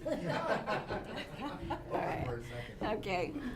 I move that we support LB 727. I second. Any further discussion?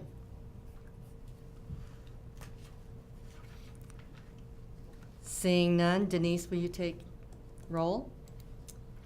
Wise, Yes. Nichols, Yes. Witzel, Yes.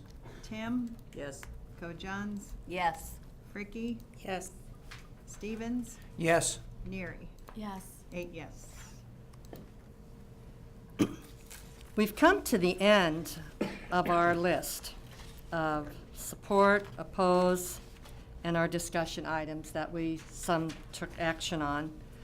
Are there any other bills that any of you are aware of that we do not have on the list that you would like to bring forth? Rachel? Yes, it's one that you sent to us.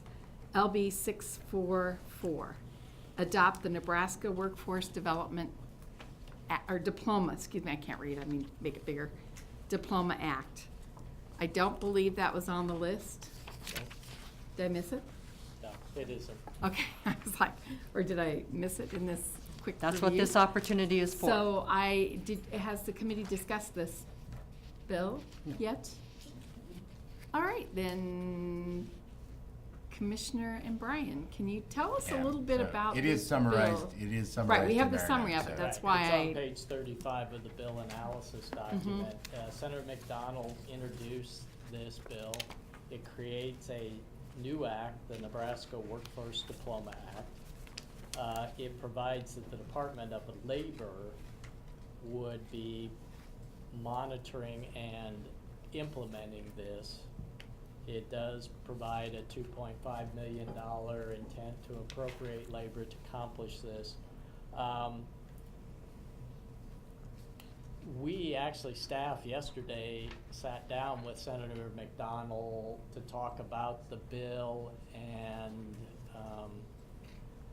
the bill itself doesn't directly tie to adult education, which we largely run through our offices and ultimately the GED.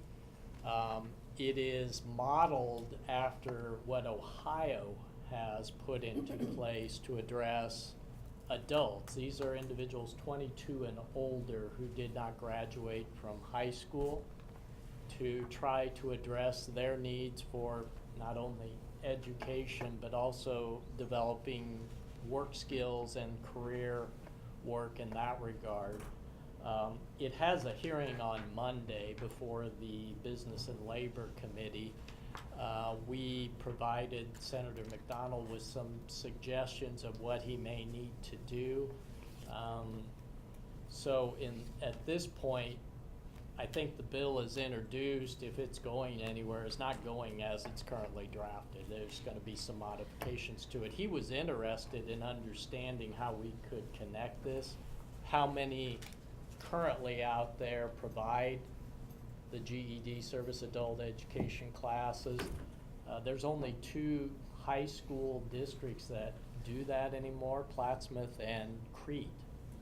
The bill here talks to public or private high schools doing this work, so that was part of the conversation in that regard. And what was confusing to me is because it does talk about the attainment of a high school diploma in your staff analysis. And so again, I haven't read the bill, just Right. what's here. So I guess conceptually, there are pieces that I really like in here that I think are important for us to think about, in particularly if we think about not 22 or older, but when we think about the 18 to 22-year-old, when we think about, so I'm having not had discussion on this, I think this is one we should pay attention to and potentially look at whether or not it's something we should be supporting. I don't know for a fact, because of what's here. There are pieces of this that to me seem like they could be really important for some of our disengaged kids who are at risk of dropping out or who have dropped out, who are trying to determine ways to re-engage. Some of our kids who have been engaged with juvenile justice programs, and so I think there's a population here that's below 22 that could benefit from this and benefit from a better transitional process into workforce and workforce development opportunities in some way. So I would like the committee to We're follow up. continuing to monitor it, and as we told Senator McDonald, we may learn more at watching the hearing on Monday for more out there, and that he clearly wants to do more to address those who haven't graduated from high school. He clearly had that intent, and we're involved with WOIA.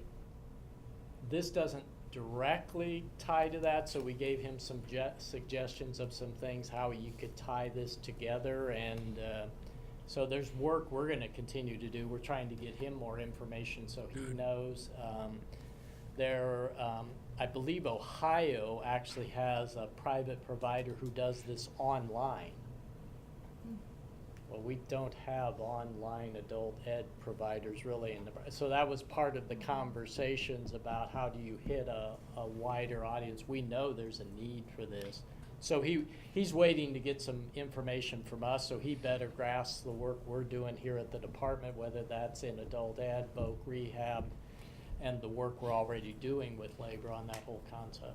The only thing I would like to suggest is that we not think about this strictly as adult ed. I think we have to think about it in partnership with our schools. For some of our students that are harder to serve, some of our ELL students that are coming in at 15, 16, and 17, that if we had a partnership program between the school and workforce development, you could create smooth transitions and opportunities. So I think there's a space here that's important in our educational arena that's not strictly perceived as adult ed arena. No, and the group yesterday included adult ed, career education, vocational rehabilitation. It was a bigger conversation, and I think the senator learned more about some of the components that, oh, you're doing this, we want to make sure we connect with that. And how do we ensure the individuals are going to be motivated to do this and get involved with it, which was part of the career plan that's part of WOIA and working on those elements. So I know Mark could speak to this more. We're going to continue to work with the senator, and he also recognized that the amount of money that he said he was going to appropriate for this, since there may not be any money, but it's an ongoing conversation. So yeah, we were already looking at this and trying to think bigger as to how we make this work for not only just the 22-year-olds and older that this bill addresses, thinking bigger picture. So Rachel, so I was there as well, and one of the things we're trying to do is to complement what's being proposed in this legislation, and looking at the differences in the ages in terms of eligibility for a GED program versus eligibility for the workforce diploma that was in this legislation. So we're ironing out those differences, but there are also a number of other partners. So as Brian suggested, Department of Labor really needs to take a look at this in terms of how that aligns with the requirements of the Workforce Investment and Opportunity Act and so forth. So there's a lot of work that's being done right now going on behind the scenes kind of, but you know, I think it also aligns with the GED report that came out from Appleseed in terms of looking at the lack of funding for adult education and the GED program in Nebraska. So any funding or any program that supports that direction is probably a step in the right direction. Pat? This does exist in some school districts. When we put our alternative program in Beatrice, ours was modeled after the program in Scotts Bluff. And the person who worked for me at the Family Resource Center, that's how she got her diploma from high school. She went to workforce, she had to have a job half a day, and she worked for me. And then she went to the alternative school, and she took the requirements for Beatrice Public Schools. And she walked across the stage just like the rest of them did. At that time, and I don't know personally about the other programs, but Scotts Bluff had a program like that, Grand Island had a program like that. So they're out there, and they have been operating. It kind of came about the same time that Department of Labor called themselves Workforce Development, you know, and that whole transition in there. And so there are programs there, and they serve those kids that leave high school 15 or, well, you have to be 16 or permission with your parents or a judge.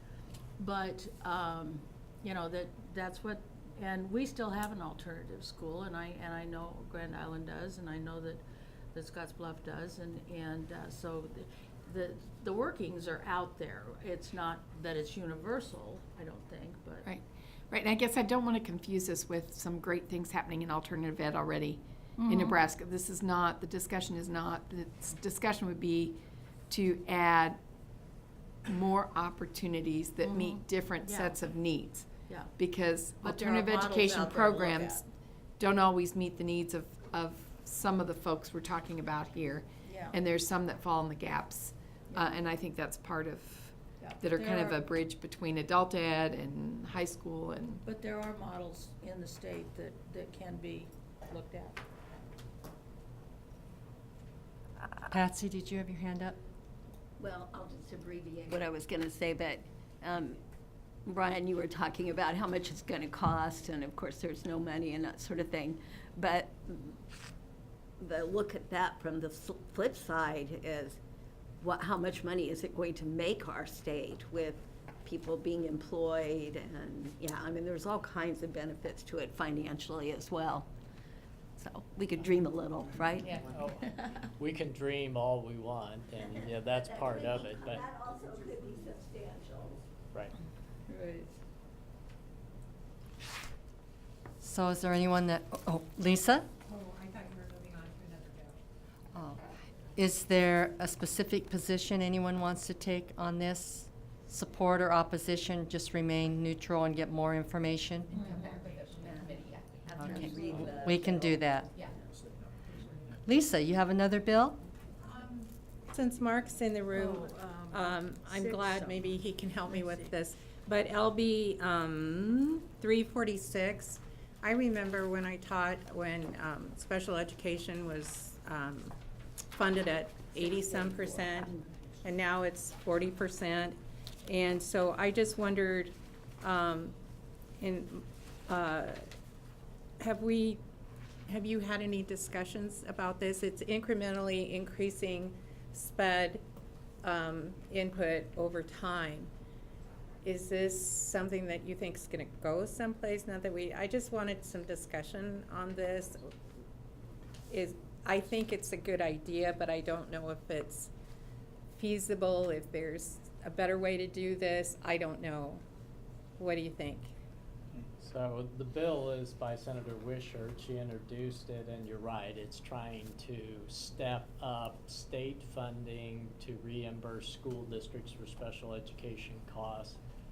I don't remember the numbers, but right now, the federal government funding through IDEA we get, if we use that, it's far less than 20% of the cost of special ed.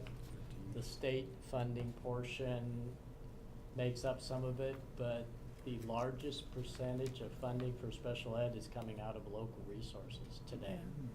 The costs of special ed have, the needs of the children have so changed from the past that the costs are not being, so Senator Wishart with this bill is attempting to direct the legislature to fund more of the state special ed dollars for reimbursements to school districts, and she's trying to step it up through all of that. There's a fiscal note on that, as you're Yeah, gonna be well there aware. is. I believe last session, Senator Klowski had a bill to take it immediately to 80%, and that had a Didn't couple go $100 million cost to the state. So you can see how over a large period of time, So I can tell you, because this was actually a point of interest when I was in DC, and IDEA was among those topics. And so I do expect at the DC level that for the next couple of years, you're gonna see some push on what the federal reimbursement is. Originally, when IDEA passed, the promise was 40%. Nebraska is at 12.73% from a federal reimbursement percentage. State reimbursement, these are Bryce's numbers, so he can give you, he can always give you good numbers, I guess. But it's 38.91%, so under 40% for state funded right now, and obviously school districts are bearing the rest of that load at about 48%. So when you think of this dynamic, and there's been a lot of interest. I think I remember that back to this summer, or I guess back to this past summer, a lot of interest in exploring that. We had a lot of different senators asking about that. The state board, if you remember our budget proposal, in fact, every time we have a chance, we say increase it by at least the 10%. That was kind of the problem. And I think the proposal right now, well, the governor's budget, I think, was at least an increase of 1%, maybe, I think 1% per year, something like that. So some increase. There is and I think it's mentioned in the staff analysis, the dynamics around maintenance of effort and how that applies not just at a local school district level, but also at a state level. So once the state does contribute more, there's this other dynamic of the state can't. Well, without penalty, the state can't be in a position where they're backing that off. And so there's a lot of moving parts. I did, I guess when we met with the governor, I did promote to him that, hey, look, I think the state would be better off moving up our percentage of reimbursement over time. It's certainly, I think, consistent. This bill's consistent with what we've generally supported. This type of approach is a little bit different, and certainly Senator Wishart knows the appropriations process, as she's on the appropriations committee. So, but I think continuing to keep this at the forefront of conversation is important for a lot of different reasons. Certainly just a general school finance reason, but I do get concerned that as the state and the federal side decline, the pressures go to the local districts, which impacts their ability to provide, certainly on the special ed side, but also impacts their ability to provide general ed funding that we also expect them to provide. So all of those things make this an important topic. I just wanted it on the radar. It wasn't on our list. And special education, I, like you just reiterated what has been happening in DC, and it just seems like 1% increase when these kids need so much more. And so I would just like to see that on our radar. I will highlight, just because I can start to geek out over school finance issues. So part of the challenges over time, if the state would increase the percentage of reimbursement, obviously the impacts at that school level, but it also, the way the school finance formula works is we created an inflator. When the state doesn't pick up some of that cost, it actually inflates the whole cost for the system. And there's some mechanics in that I think we can continue to try to provide some technical perspective on. There would be a better, just in a better policy perspective, if we're thinking about how we get that done, it actually becomes more efficient because you're directing the resources where you want them instead of generally letting the overall cost grow without appropriately placing resources. So. And you may have already answered what I'm going to try to ask. So if the state did up their amount and the feds remain the same, the districts, as they are now, they're picking up the rest. That could affect what they now put up. Would they lessen their amount because they're getting more from the state, or would it affect their TIOSA formula? Yes to all. Did y'all? I mean, I think you've answered all that. They're all connected to one another, certainly, and then we do independent calculations of maintenance of effort on a school district as well as at the state level, and so those things intersect in a lot of different ways. Yes. Hello? Lisa? This special education is so important. We talk about equity. We talk about reaching all students. I don't know if this is the appropriate time, but I would like us to support LB 346. And just like Patsy said earlier, even though we don't have the money, it sends a powerful message that we need the money. I mean, we're 49th in the state supporting general ed. We're an abysmal position at the state input and the federal input, so I'm glad the commissioners shared that things are, rattling up in DC, well, in a different way with SPED, to, up the game for these kids. So I'd like to make a motion that we support LB 346, if that's okay. Is there a second? I'll second it. Any further discussion? Robin, you've been pretty quiet for a while. Yeah, I have been. You okay? I am good. I might be kind of pooping out. Just warming up. Here, I'll give you some of my coffee.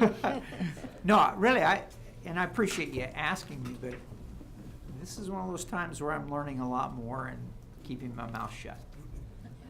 Deb? So again, as the newbie, I mean, there's a lot of education funding bills that we haven't discussed. And so I assume that's intentional. And so are we setting a precedent by discussing and approving one funding bill and not looking at the others? I'll try to answer at least again with all 5 years of my history in this role, but I mean, I think there's been a kind of a long-term position of the board of how we dive into school finance. I want to tell you one thing that's really important as well. So the department is a critical partner to the legislature relative to providing objective school finance analysis in the middle of sometimes a firestorm of those, controversies around that particular policy. And for a long time, that's been the issue. I do think we've had conversations in the past about the importance of really being thoughtful about the equity of school finance and how that gets distributed. And there's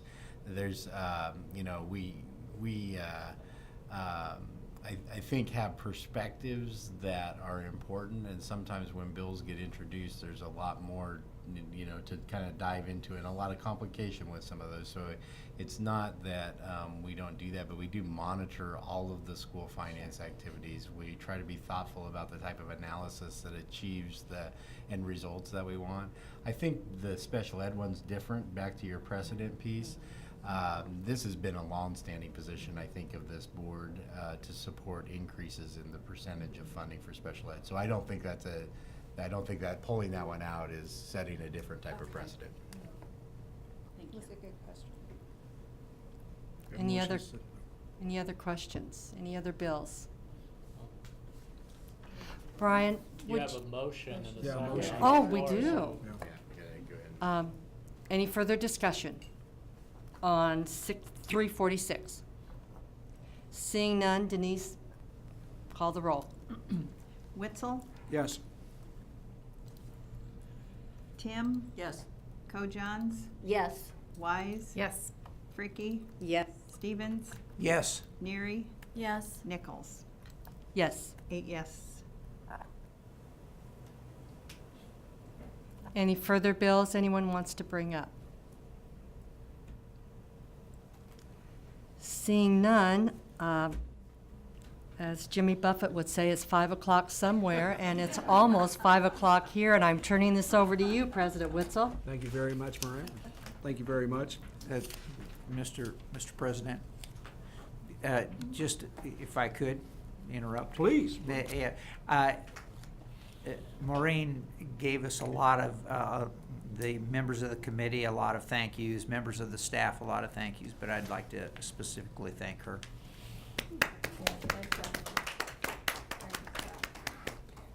Amen to that. Thank you very much. The regular scheduled meeting of the State Board of Education, we are now adjourned. And in accordance with our, if you will, regulations, a regular scheduled meeting of the State Board of Education will reconvene at 9 a.m. tomorrow morning in this room. Have a good evening. Thank you very much.